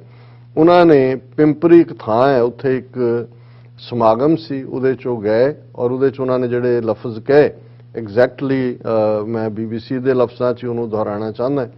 ਉਹਨਾਂ ਨੇ ਇਹ ਕਿਹਾ ਕਿ ਵੀ ਉਹਨਾਂ ਨੇ ਕਿਹਾ ਮੈਂ 2-3 ਵਾਰ ਗਿਆ ਜਿੱਥੇ ਕਿਸਾਨਾਂ ਦਾ ਰੋਸ ਮੁਜ਼ਾਹਰਾ ਹੈ ਜਾਂ ਉਹਨਾਂ ਦਾ ਪ੍ਰੋਟੈਸਟ ਹੈ ਔਰ ਉਹਨਾਂ ਨੇ ਕਿਹਾ ਵੀ ਮੈਨੂੰ ਇਹ ਲੱਗਦਾ ਹੈ ਵੀ ਮੋਦੀ ਸਰਕਾਰ ਦਾ ਜਿਹੜਾ ਰਵੱਈਆ ਹੈ ਉਹ ਤਰਕ ਸੰਗਤ ਨਹੀਂ ਹੈ, ਲੌਜੀਕਲ ਨਹੀਂ। ਫਿਰ ਉਹਨਾਂ ਨੇ ਕਿਹਾ ਵੀ ਹੁਣ ਇਹ ਉਹਨਾਂ ਦੇ ਐਗਜ਼ੈਕਟ ਲਫ਼ਜ਼, ਮੇਰੀ ਸਲਾਹ ਹੈ ਮੋਦੀ ਨੂੰ ਕਿ ਸੈਂਟਰਲ ਗਵਰਨਮੈਂਟ ਸਰਹੱਦੀ ਸੂਬੇ ਪੰਜਾਬ ਦੇ ਕਿਸਾਨਾਂ ਨੂੰ ਅਪਸੈਟ ਨਾ ਕਰੇ, ਉਹਨਾਂ ਨੂੰ ਅਪਸੈਟ ਨਾ ਹੋਣ ਦੇਵੇ। ਜੇਕਰ ਅਸੀਂ ਕਿਸਾਨਾਂ ਤੇ ਸਰਹੱਦੀ ਸੂਬੇ ਦੇ ਲੋਕਾਂ ਨੂੰ ਪਰੇਸ਼ਾਨ ਕਰਾਂਗੇ ਤਾਂ ਇਸ ਦੇ ਕੋਈ ਹੋਰ ਅਸਰ ਵੀ ਪੈਣਗੇ। ਪਹਿਲਾਂ ਤਾਂ ਉਹਨੇ ਜਨਰਲ ਕਿਹਾ ਕਿ ਵੀ ਸਰਹੱਦੀ ਸੂਬਾ ਹੈ, ਪੰਜਾਬ ਹੈ, ਇਹ ਜਿਹੜੇ ਨੇ ਇਹਨਾਂ ਨੂੰ ਅਸੀਂ ਅਪਸੈਟ ਨਾ ਕਰੀਏ। ਫਿਰ ਉਹਨਾਂ ਨੇ ਕਿਹਾ ਕਿ ਸਾਡੇ ਮੁਲਕ ਨੇ ਪੰਜਾਬ ਨੂੰ ਅਪਸੈਟ ਕਰਨ ਦੀ ਕੀਮਤ ਚੁਕਾਈ ਹੈ, ਮੁਲਕ ਨੇ, ਕਿ we have paid the price of upsetting Punjab. ਇੱਥੋਂ ਤੱਕ ਕਿ ਉਦੋਂ ਦੇ ਪ੍ਰਧਾਨ ਮੰਤਰੀ ਇੰਦਰਾ ਗਾਂਧੀ ਨੂੰ ਆਪਣੀ ਜਾਨ ਗਵਾਉਣੀ ਪਈ। ਹੁਣ ਇਹ ਜਿਹੜਾ ਫੀਅਰ ਹੈ, ਸ਼ਾਇਦ ਸਿੱਖਾਂ ਨੂੰ ਆਪਣੀ ਤਾਕਤ ਦਾ ਅਹਿਸਾਸ ਨਹੀਂ ਹੈ। ਦੁਸ਼ਮਣ ਦੀਆਂ ਅੱਖਾਂ ਤੋਂ ਦੇਖੋ, ਹੁਣ ਜੇ ਇੰਦਰਾ ਗਾਂਧੀ ਜਾਂ ਜਨਰਲ ਵੈਦਿਆ ਕੁਦਰਤੀ ਮੌਤੇ ਮਰੇ ਹੁੰਦੇ ਤੇ ਅੱਜ ਆਲਮੋਸਟ 36-37 ਸਾਲ ਬਾਅਦ ਅਸੀਂ ਛਾਤੀ ਚੌੜੀ ਕਰਕੇ ਨਾ ਤੁਰ ਰਹੇ ਹੁੰਦੇ। ਜੇ ਦੁਨੀਆ ਭਰ 'ਚ ਸਾਡਾ ਪ੍ਰਾਈਡ ਹੈ, ਅਸੀਂ ਕਿੱਥੋਂ ਬੇਅੰਤ ਸਿੰਘ, ਸਤਵੰਤ ਸਿੰਘ, ਕੇਰ ਸਿੰਘ ਜਾਂ ਜਿੰਦੇ ਸੁੱਖੇ ਦਾ ਦੇਣਾ ਦੇ ਸਕਾਂਗੇ। ਇਹ ਸ਼ਰਦ ਪਵਾਰ ਕਹਿ ਰਿਹਾ ਕਿ ਭਾਈ ਸਾਡੇ ਮੁਲਕ ਨੇ ਪੰਜਾਬ ਨੂੰ ਅਪਸੈਟ ਕਰਨ ਦੀ ਕੀਮਤ ਚੁਕਾਈ ਹੈ, ਇੱਥੋਂ ਤੱਕ ਕਿ ਉਦੋਂ ਦੀ ਪ੍ਰਧਾਨ ਮੰਤਰੀ ਇੰਦਰਾ ਗਾਂਧੀ ਨੂੰ ਵੀ ਆਪਣੀ ਜਾਨ ਗਵਾਉਣੀ ਪਈ। ਦੂਜੇ ਪਾਸੇ ਪੰਜਾਬ ਦੇ ਕਿਸਾਨ, ਭਾਵੇਂ ਉਹ ਸਿੱਖ ਹੋਣ ਜਾਂ ਕੋਈ ਹੋਰ, ਉਹਨਾਂ ਨੇ ਮੁਲਕ ਨੂੰ ਅਨਾਜ ਸਪਲਾਈ ਕਰਨ ਦੇ ਵਿੱਚ ਬਹੁਤ ਵੱਡਾ ਯੋਗਦਾਨ ਪਾਇਆ। ਹੁਣ ਦੋਨੋਂ ਗੱਲਾਂ ਕਹਿ ਰਹੇ ਵੀ ਤੁਸੀਂ ਅਕਿਰਤ ਕਾਣੋ, ਥੈਂਕ ਨਾ ਸ਼ੁਕਰਿਓ ਕਿ ਵੀ ਪੰਜਾਬ ਦੇ ਰਿਹਾ, ਤੇ ਨਾਲ ਦੀ ਨਾਲ ਇਹ ਕਹਿ ਰਿਹਾ ਕਿ ਪਹਿਲਾਂ ਉਹ ਯਾਦ ਕਰ ਲਓ, ਇਹ ਮੋਦੀ ਨੂੰ ਕਹਿ ਰਿਹਾ, ਇੰਦਰਾ ਗਾਂਧੀ ਨੂੰ ਯਾਦ ਕਰ ਲੈ ਕਿ ਵੀ ਤੁਸੀਂ ਉਦੋਂ ਅਪਸੈਟ ਕੀਤਾ ਪੰਜਾਬ ਨੂੰ, ਸਿੱਖਾਂ ਨੂੰ। ਕਹਿਣਾ ਤਾਂ ਸਿੱਖ ਹੀ ਚਾਹੁੰਦਾ ਹੈ ਕਿ ਭਾਈ ਇਹਦਾ ਕੀ ਹੋਇਆ। ਔਰ ਇਹ ਗੱਲ ਇਹੀ ਨਹੀਂ, ਸ਼ਰਦ ਪਵਾਰ ਤਾਂ ਐਨਸੀਪੀ ਚੋਂ ਆਉਂਦਾ। ਹੁਣ ਮਿਸਟਰ ਮਲਕ ਜਿਹੜਾ ਬੀਜੇਪੀ ਦਾ ਸਾਜਿਆ ਹੋਇਆ ਗਵਰਨਰ ਹੈ ਨਾਰਥ ਈਸਟ ਦੀ ਸਟੇਟ ਦਾ, ਹੁਣ ਤੁਸੀਂ ਮਲਕ ਦੀ ਸਟੇਟਮੈਂਟ ਦੇਖੋ ਜਿਹੜੀ ਕੁਝ ਮਹੀਨੇ ਪਹਿਲਾਂ ਉਹਨੇ ਦਿੱਤੀ ਸੀ। ਉਹਨੇ ਕਿਹਾ ਕਿ ਵੀ ਇਹ ਸਿੱਖਾਂ ਨੂੰ ਨਾ ਕਰੋ ਇਹ ਤੰਗ, ਇਹ ਕਿਸਾਨਾਂ ਨੂੰ। ਇਹ ਤਾਂ ਊਧਮ ਸਿੰਘ ਨੇ 21 ਸਾਲ ਬਾਅਦ ਜਾ ਕੇ ਬਦਲਾ ਲਿਆ ਸੀ। ਫਿਰ ਜਿਹੜੀ ਗੱਲ ਉਹਨੇ ਕਹੀ ਪਹਿਲਾਂ ਕਦੇ ਕਿਸੇ ਰਿਕਾਰਡ 'ਚ ਨਹੀਂ ਸੀ ਆਈ, ਉਹਨੇ ਕਿਹਾ ਕਿ ਇੰਦਰਾ ਗਾਂਧੀ ਨੇ ਜਦੋਂ ਇਹ ਕਾਰਾ ਕਰ ਦਿੱਤਾ ਦਰਬਾਰ ਸਾਹਿਬ ਤੇ ਹਮਲੇ ਦਾ, ਉਸ ਤੋਂ ਬਾਅਦ ਉਹਨੇ ਬਹੁਤ ਓੜ-ਪੋੜ ਕੀਤੇ। ਉਹਨੇ ਮ੍ਰਿਤਿੰਜਯ ਯੱਗਿਆ ਵੀ ਕਰਵਾਇਆ ਸ਼ਿਵ ਜੀ ਦਾ ਕਿ ਮੌਤ ਨਾ ਆਏ, ਪਰ ਉਹਨੂੰ ਛੱਡਿਆ ਨਹੀਂ ਸਿੱਖਾਂ ਨੇ। ਹੁਣ ਇੱਕ ਬੀਜੇਪੀ ਦਾ ਸਿਟਿੰਗ ਗਵਰਨਰ ਵੀ ਇਹ ਕਹਿੰਦਾ ਹੈ ਤੇ ਇੱਕ ਨੈਸ਼ਨਲ ਲੈਵਲ ਦਾ ਸ਼ਰਦ ਪਵਾਰ ਵੀ ਇਹ ਗੱਲ ਕਹਿ ਰਿਹਾ ਹੈ ਕਿ ਭਾਈ ਇਹ ਜਿਹੜਾ ਉਹ ਇੰਦਰਾ ਗਾਂਧੀ ਨੇ ਅਪਸੈਟ ਕੀਤਾ ਸੀ ਤੇ ਆਪਣੀ ਜਾਨ ਤੋਂ ਹੱਥ ਧੋਣੇ ਪਏ ਸੀ। ਔਰ ਇਸ ਦੀ ਰੌਸ਼ਨੀ ਦੇ ਵਿੱਚ ਦੁਸ਼ਮਣ ਸਮਝੇ ਕਿ ਨਾ ਸਮਝੇ, ਸਾਨੂੰ ਆਪਣੀ ਸਟਰੈਂਥ ਦਾ ਅਹਿਸਾਸ ਹੋਣਾ ਚਾਹੀਦਾ ਹੈ। ਐਵੇਂ ਨਾ ਗਿਣਤੀਆਂ ਮਿਣਤੀਆਂ ਕਰਿਆ ਕਰੋ ਜੀ ਅਸੀਂ 2% ਤੋਂ ਵੀ ਘੱਟ ਹੈ ਜੀ, 98%। ਇਹ ਅਲਟੀਮੇਟਲੀ ਇਹ 2% ਹੈ ਜਿਹਨੇ ਉਸ ਖਿੱਤੇ ਦੀ ਕਿਸਮਤ ਨੂੰ ਡਿਸਾਈਡ ਕਰਨਾ, ਅਲਟੀਮੇਟਲੀ ਕਿਸ ਡਾਇਰੈਕਸ਼ਨ 'ਚ ਜਾਣਾ ਹੈ। ਦੁਸ਼ਮਣ ਤਾਂ ਦੇਖ ਰਿਹਾ। ਜੇ ਸਾਨੂੰ ਹੀ ਇਹ ਹੈ ਕਿ ਵੀ ਅਸੀਂ, ਸਾਡਾ ਇੱਕ ਤਬਕਾ ਜਿਹੜਾ ਉਹ ਸਿਰਾਂ ਦੀ ਗਿਣਤੀ ਨਹੀਂ, ਐਵੇਂ ਨਹੀਂ ਹੁੰਦਾ। ਹਿਸਟਰੀ ਹਮੇਸ਼ਾ ਜਿਹੜੇ ਹੌਸਲੇ ਵਾਲੇ, ਕਰੇਜ ਵਾਲੇ, ਚੈਲੰਜ ਵਾਲੇ ਲੋਕ ਨੇ ਉਹਨਾਂ ਨੇ ਜਿਹੜੀ ਇਹ ਲਿਖੀ ਹੈ। ਇਹੀ ਸਾਡਾ, ਅਸੀਂ 18ਵੀਂ ਸਦੀ 'ਚ ਵੀ ਜੇ ਅਸੀਂ ਅੱਗੇ ਆਏ ਤੇ ਉਸੇ ਹੀ ਜ਼ੋਰ ਨਾਲ ਗੁਰੂ ਦੇ ਉੱਤੇ ਮਾਣ ਤਾਣ ਔਰ ਇਸ ਗੱਲ ਦੇ ਉੱਤੇ ਭਰੋਸਾ ਕਿ ਅਸੀਂ ਸੱਚ ਦੇ ਰਸਤੇ ਤੇ ਤੁਰਨਾ ਔਰ ਉਹੀ ਜਿਹੜਾ ਖਾਲਸਾ ਸੋਏ ਜੋ ਨਿਰਧਨ ਕੋ ਪਾਲੇ, ਖਾਲਸਾ ਸੋਏ ਜੋ ਦੁਸ਼ਟ ਕੋ ਗਾਲ ਹੈ। ਸੋ ਯਾਦ ਕਰਵਾ ਰਹੇ ਨੇ ਸਾਰੇ ਕਿ ਇਹ ਦੁਸ਼ਟ ਨੂੰ ਡਿਸਟਰੋਏ ਕਰਨ ਲੱਗੇ ਬਹੁਤ ਜਿਹੜੇ ਨੇ ਉਹ ਇੰਤਜ਼ਾਰ ਨਹੀਂ ਕਰਦੇ। ਸੋ ਅਸੀਂ ਸਮਝਦੇ ਹਾਂ ਵੀ ਮੋਦੀ ਸਰਕਾਰ ਜੇ ਸਮਝ ਆਏਗੀ ਤਾਂ ਚੰਗਾ ਹੈ, ਅਦਰਵਾਈਜ਼ ਤਾਂ ਫਿਰ ਇਹੀ ਹੋਏਗਾ ਕਿ ਭਾਈ ਬੀਤਿਆ ਦਾ ਤਾਂ ਜੋ ਹੋਇਆ ਉਹ ਤਾਂ ਇਹੀ ਕਹਿ ਰਿਹਾ ਹੈ ਸ਼ਰਦ ਪਵਾਰ ਵੀ ਕਿ ਆਗੇ ਸਮਝ ਚਲੋ ਆਨੰਦ ਲਾਲਾ, ਪਾਛੇ ਜੋ ਬੀਤੀ ਸੋ ਬੀਤੀ। ਬੀਤਿਆਂ ਨੇ ਤਾਂ ਸਜ਼ਾ ਪਾਈ ਹੈ, ਤੁਸੀਂ ਘੱਟੋ ਘੱਟ ਅਕਲ ਤੋਂ ਕੰਮ ਲੈ ਲਓ ਜੀ। ਡਾਕਟਰ ਸਾਹਿਬ ਤੁਹਾਡਾ ਬਹੁਤ ਬਹੁਤ ਸ਼ੁਕਰੀਆ। ਸਾਥ ਲੈਣੇ ਬ੍ਰੇਕ ਤੋਂ ਪਹਿਲਾਂ ਅਸੀਂ ਆਪਣੇ ਦਰਸ਼ਕਾਂ ਤੇ ਸਰੋਤਿਆਂ ਨੂੰ ਅਪੀਲ ਤੇ ਬੇਨਤੀ ਕਰਦੇ ਹਾਂ ਵਿਊਅਰਸ, ਜਿਸ ਤਰ੍ਹਾਂ ਕਿ ਤੁਸੀਂ ਜਾਣਦੇ ਹੋ ਕਿ ਟੀਵੀ 84 ਇੱਕ ਪੰਥਕ ਚੈਨਲ ਹੈ। ਟੀਵੀ 84 ਦੀ ਚੜ੍ਹਦੀ ਕਲਾ ਲਈ ਵੱਧ ਤੋਂ ਵੱਧ ਡੋਨੇਟ ਕਰੋ। ਡੋਨੇਟ ਕਰਨ ਲਈ ਸਾਡੀ ਵੈਬਸਾਈਟ tv84.tv ਤੇ ਜਾ ਕੇ ਪੇਪਲ ਦੀ ਵਰਤੋਂ ਕਰਕੇ ਵਨ ਟਾਈਮ ਡੋਨੇਟ ਕਰ ਸਕਦੇ ਹੋ, ਮੰਥਲੀ ਡੋਨੇਟ ਵੀ ਕਰ ਸਕਦੇ ਹੋ। ਤੁਸੀਂ ਟੀਵੀ 84 ਦੇ ਨਾਮ ਤੇ ਚੈੱਕ ਬਣਾ ਕੇ ਸਾਨੂੰ ਮੇਲ ਵੀ ਕਰ ਸਕਦੇ ਹੋ। ਸਾਡੇ ਇਸ ਪਤੇ ਤੇ 36-01 37th ਐਵਨਿਊ, ਲੌਂਗ ਆਈਲੈਂਡ ਸਿਟੀ, ਨਿਊਯਾਰਕ 11101 USA, ਜਾਂ ਫਿਰ ਤੁਸੀਂ ਸਾਨੂੰ ਫੋਨ ਰਾਹੀਂ ਸੰਪਰਕ ਕਰ ਸਕਦੇ ਹੋ ਸਾਡੇ ਫੋਨ ਨੰਬਰ ਤੇ 5166191984। ਤੁਸੀਂ ਸਾਨੂੰ ਈਮੇਲ ਵੀ ਕਰ ਸਕਦੇ info@tv84.tv ਤੇ। ਅਸੀਂ ਤੁਹਾਡੇ ਤਹਿ ਦਿਲ ਤੋਂ ਸ਼ੁਕਰਗੁਜ਼ਾਰ ਹੋਵਾਂਗੇ। ਸੋ ਇੱਥੇ ਲੈਣੇ ਬ੍ਰੇਕ ਵਿਊਅਰਸ, ਤੁਸੀਂ ਸਾਨੂੰ ਇਸੇ ਤਰ੍ਹਾਂ ਹੀ ਬਣੇ ਰਹਿਣਾ। ਮਿਲਦੇ ਹਾਂ ਛੋਟੇ ਜਿਹੇ ਵਕਫੇ ਤੋਂ ਬਾਅਦ।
ਸਿਗਨੇਚਰ ਟਰੱਕ ਸਰਵਿਸ ਰਾਊਟ 81 ਉੱਤੇ ਐਗਜ਼ਿਟ 235 ਤੇ ਟਰੱਕਰ ਵੀਰਾਂ ਲਈ 24 ਘੰਟੇ ਰੋਡ ਸਰਵਿਸ ਦੀ ਸੁਵਿਧਾ ਮੌਜੂਦ।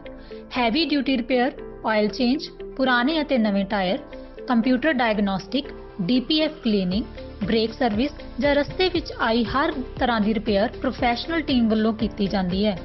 ਬ੍ਰੇਕਫਾਸਟ, ਲੰਚ ਅਤੇ ਡਿਨਰ ਲਈ ਪੰਜਾਬੀ ਢਾਬੇ ਦਾ ਆਨੰਦ ਵੀ ਮਾਣੋ। ਡਰਾਈਵਰ ਅਤੇ ਟਰੱਕ ਆਪਰੇਟਰ ਵੀਰ ਡਿਸਪੈਚ ਦੀ ਸਰਵਿਸ ਲਈ ਸਾਡੇ ਨਾਲ ਸੰਪਰਕ ਕਰਨ। Signature truck service 58 triangle drive, Weyers Cave, Virginia 24486।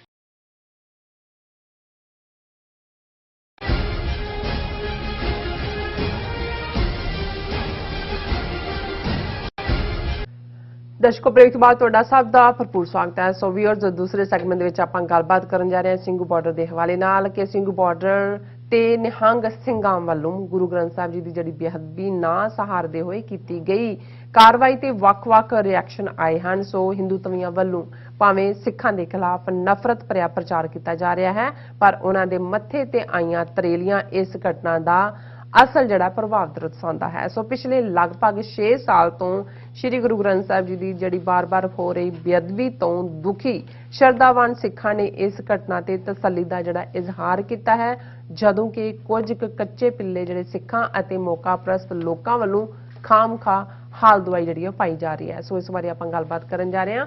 ਸੋ ਅਸੀਂ ਚਾਹਾਂਗੇ ਕਿ ਤੁਸੀਂ ਇਸੇ ਤਰ੍ਹਾਂ ਬਣੇ ਰਹਿਣਾ। ਦੇਖਣ ਸੁਣਨੀ ਐਂਡ ਲਿਖਣ ਲਈ ਤੁਹਾਡਾ ਸਭ ਦਾ ਬਹੁਤ-ਬਹੁਤ ਸ਼ੁਕਰੀਆ। ਜੀ ਰਾਜ ਸਾਹਿਬ, ਕੀ ਕਹਿਣਾ ਚਾਹੋਗੇ?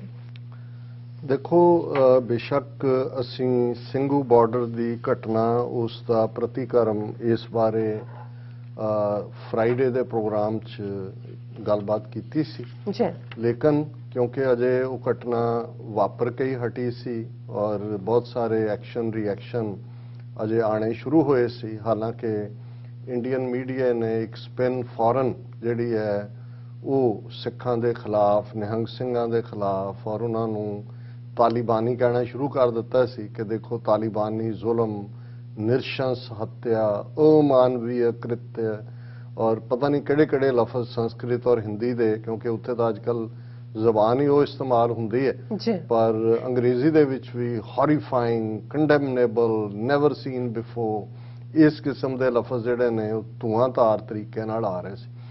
ਔਰ ਇਹ ਸਾਡਾ ਥੋੜਾ ਜਿਹਾ ਖਦਸ਼ਾ ਵੀ ਸੀ ਕਿ ਵੀ ਸਿੱਖ ਕੌਮ ਹਿੰਦੂ ਤਵੀਆਂ ਦਾ ਦੁਸ਼ਮਣ ਬਾਤ ਕਰਿਆ ਨਾ ਹੋਣੀ, ਉਹਨਾਂ ਤੋਂ ਤਾਂ ਪਹਿਲਾਂ ਹੀ ਇਹ ਨਹੀਂ ਸੀ ਕਿ ਉਹਨਾਂ ਨੇ ਕੋਈ ਫੁੱਲਾਂ ਦੀ ਵਰਖਾ ਕਰਨੀ ਹੈ, ਉਹ ਤਾਂ ਪਤਾ ਹੀ ਸੀ ਕੀ ਹੈ। ਲੇਕਿਨ ਆਪਣੇ ਖਾਸ ਤੌਰ ਤੇ ਅੱਜ ਕੱਲ ਸੋਸ਼ਲ ਮੀਡੀਆ ਇੱਕ ਟ੍ਰੈਂਡ ਸੈਟਰ ਹੈ। ਸੋਸ਼ਲ ਮੀਡੀਆ ਤੇ ਕੀ ਹੋਏਗਾ, ਫਿਰ ਬਾਦਲ ਅਕਾਲੀ ਦਲ ਜਿਨ੍ਹਾਂ ਨੇ ਪੰਜਾਬ ਦੇ ਵਿੱਚ ਹਿੰਦੂ ਤਵੀਆਂ ਦੀਆਂ ਜੜ੍ਹਾਂ ਲਵਾਈਆਂ ਅੱਧੀ ਸਦੀ, ਇਹ ਕਹਿ ਕੇ ਕਿ ਜੀ ਇਹਨਾਂ ਦੇ ਨਾਲ ਤਾਂ ਸਾਡਾ ਰਿਸ਼ਤਾ ਪਤੀ ਪਤਨੀ ਦਾ, ਇਹ ਤਾਂ ਕਦੇ ਜੁਦਾ ਹੋਣ ਵਾਲਾ ਨਹੀਂ ਹੈ, ਕਿ ਉਹ ਕਿਵੇਂ ਰਿਐਕਟ ਕਰਨਗੇ, ਸਾਡੇ ਧਾਰਮਿਕ ਅਦਾਰੇ ਕਿਵੇਂ ਰਿਐਕਟ ਕਰਨਗੇ ਔਰ ਜਿਹੜਾ ਸਿੱਖ ਮੀਡੀਆ ਹੈ ਇਹ ਇਹਨੂੰ ਕਿਵੇਂ ਲਵੇਗਾ। ਔਰ ਤੀਸਰਾ ਸੈਗਮੈਂਟ ਜਿਹੜੇ ਵਿੱਚ ਵਿਚਾਲੇ ਖੜੇ ਹੁੰਦੇ ਨੇ, ਜਦੋਂ ਬੱਲੇ ਬੱਲੇ ਹੋਏ ਤਾਂ ਉਦੋਂ ਸਿੱਖ ਬਣ ਜਾਂਦੇ ਨੇ, ਤੇ ਜਦੋਂ ਉੱਤੋਂ ਕੋਈ ਇਸ ਕਿਸਮ ਦਾ ਹੋਏ ਤਾਂ ਫਿਰ ਉਹ ਸਭ ਤੋਂ ਅੱਗੇ ਦੁਸ਼ਮਣ ਦੇ ਲੱਗ ਕੇ ਥੂ ਕਰਨ ਵਾਲਿਆਂ 'ਚ ਵੀ ਸਭ ਤੋਂ ਅੱਗੇ ਹੋ ਜਾਂਦੇ ਨੇ, ਜਿਨ੍ਹਾਂ ਨੂੰ ਤੁਸੀਂ ਲਫ਼ਜ਼ ਕੱਚੇ ਪਿੱਲੇ ਕਿਹਾ। ਸੋ ਕੱਚੇ ਪਿੱਲੇ ਨਾਲ ਹੀ ਰਹਿੰਦੇ ਨੇ। ਫਿਰ ਇੱਕ ਤਬਕਾ ਜਿਹੜਾ ਨਾ ਪੱਕਾ ਹੁੰਦਾ ਹੈ, ਨਾ ਕੱਚਾ ਪਿੱਲਾ ਹੁੰਦਾ ਹੈ, ਨਾ ਉਹ ਮੌਕਾ ਪ੍ਰਸਤ ਹੁੰਦੇ ਨੇ। ਉਹ ਦੇਖਦੇ ਨੇ ਕਿ ਭਾਈ ਕਿਹਦੇ ਤੇ ਕਦੋਂ ਛਾਲ ਮਾਰਨੀ ਹੈ ਤੇ ਕਿਹੜੀ ਬੇੜੀ ਜਿਹੜੀ ਹੈ ਉਹ ਡੁੱਬ ਸਕਦੀ ਹੈ। ਉਹ ਚੂਹੇ ਹੁੰਦੇ ਨੇ, ਜਿਵੇਂ ਉਹ ਡੁੱਬਣ ਤੋਂ ਪਹਿਲਾਂ ਚੂਹੇ ਸਭ ਤੋਂ ਪਹਿਲਾਂ ਦੌੜਦੇ ਨੇ, ਉਹ ਕਿਸੇ ਵੀ ਜਿਹੜਾ ਇਸ਼ੂ ਦੇ ਉੱਤੇ ਉਹ ਸਭ ਤੋਂ ਪਹਿਲਾਂ ਦੌੜਨ ਵਾਲਿਆਂ 'ਚੋਂ ਹੁੰਦੇ ਨੇ। ਤੇ ਜਦੋਂ ਉਹਨਾਂ ਨੂੰ ਲੱਗੇ ਵੀ ਕਣਕ ਦੀਆਂ ਬੋਰੀਆਂ ਆ ਗਈਆਂ, ਫਿਰ ਸਭ ਤੋਂ ਪਹਿਲਾਂ ਜਿਹੜਾ ਉਹਨਾਂ ਨੂੰ ਬੋਰੀਆਂ ਨੂੰ ਚੰਬੜੇ ਹੁੰਦੇ ਨੇ। ਹੁਣ ਇਸ ਸਾਰੇ ਦੇ ਚੱਲਦੇ ਆ ਦੋ ਤਿੰਨ ਸਵਾਲ ਜਿਹੜੇ ਇਸ ਮੁੱਦੇ ਦੇ ਉੱਤੇ ਖੜੇ ਹੋਏ। ਇੱਕ ਤਾਂ ਹਿਸਟੋਰੀਕਲ ਕੰਟੈਕਸਟ ਦੇ ਵਿੱਚ, ਔਰ ਬੇਸ਼ੱਕ ਅਸੀਂ ਨਿਹੰਗ ਸਿੰਘਾਂ ਦੀ ਪਰੰਪਰਾ ਜਾਂ ਉਹਨਾਂ ਦਾ ਸਾਰਾ ਉਹਦਾ ਅਸੀਂ ਜ਼ਿਕਰ ਕੀਤਾ ਸੀ, ਲੇਕਿਨ ਇੱਕ ਜਨਰਲ ਜਿਹੀ ਡਿਬੇਟ ਜ਼ਰੂਰ ਸ਼ੁਰੂ ਹੋਈ ਕਿ ਜੀ ਇਹ ਤਾਂ ਜਿਹੜਾ ਉਹ ਤਾਲਿਬਾਨੀ ਅੰਦਾਜ਼ ਹੈ ਔਰ ਇਹ ਤਾਂ ਜੇ ਕਰ ਵੀ ਦਿੱਤੀ ਸੀ ਬੇਅਦਬੀ ਫਿਰ ਏਡਾ ਕੀ ਹੋ ਗਿਆ। ਹਿੰਦੂ ਤਵੀਆਂ ਵੱਲੋਂ ਤਾਂ ਇਹ ਹੈ ਜੀ ਦੇਖੋ ਇੱਕ ਬੁੱਕ ਦੀ ਖਾਤਰ ਇੱਕ ਇਨਸਾਨੀ ਜ਼ਿੰਦਗੀ ਖਤਮ ਕਰ ਦਿੱਤੀ।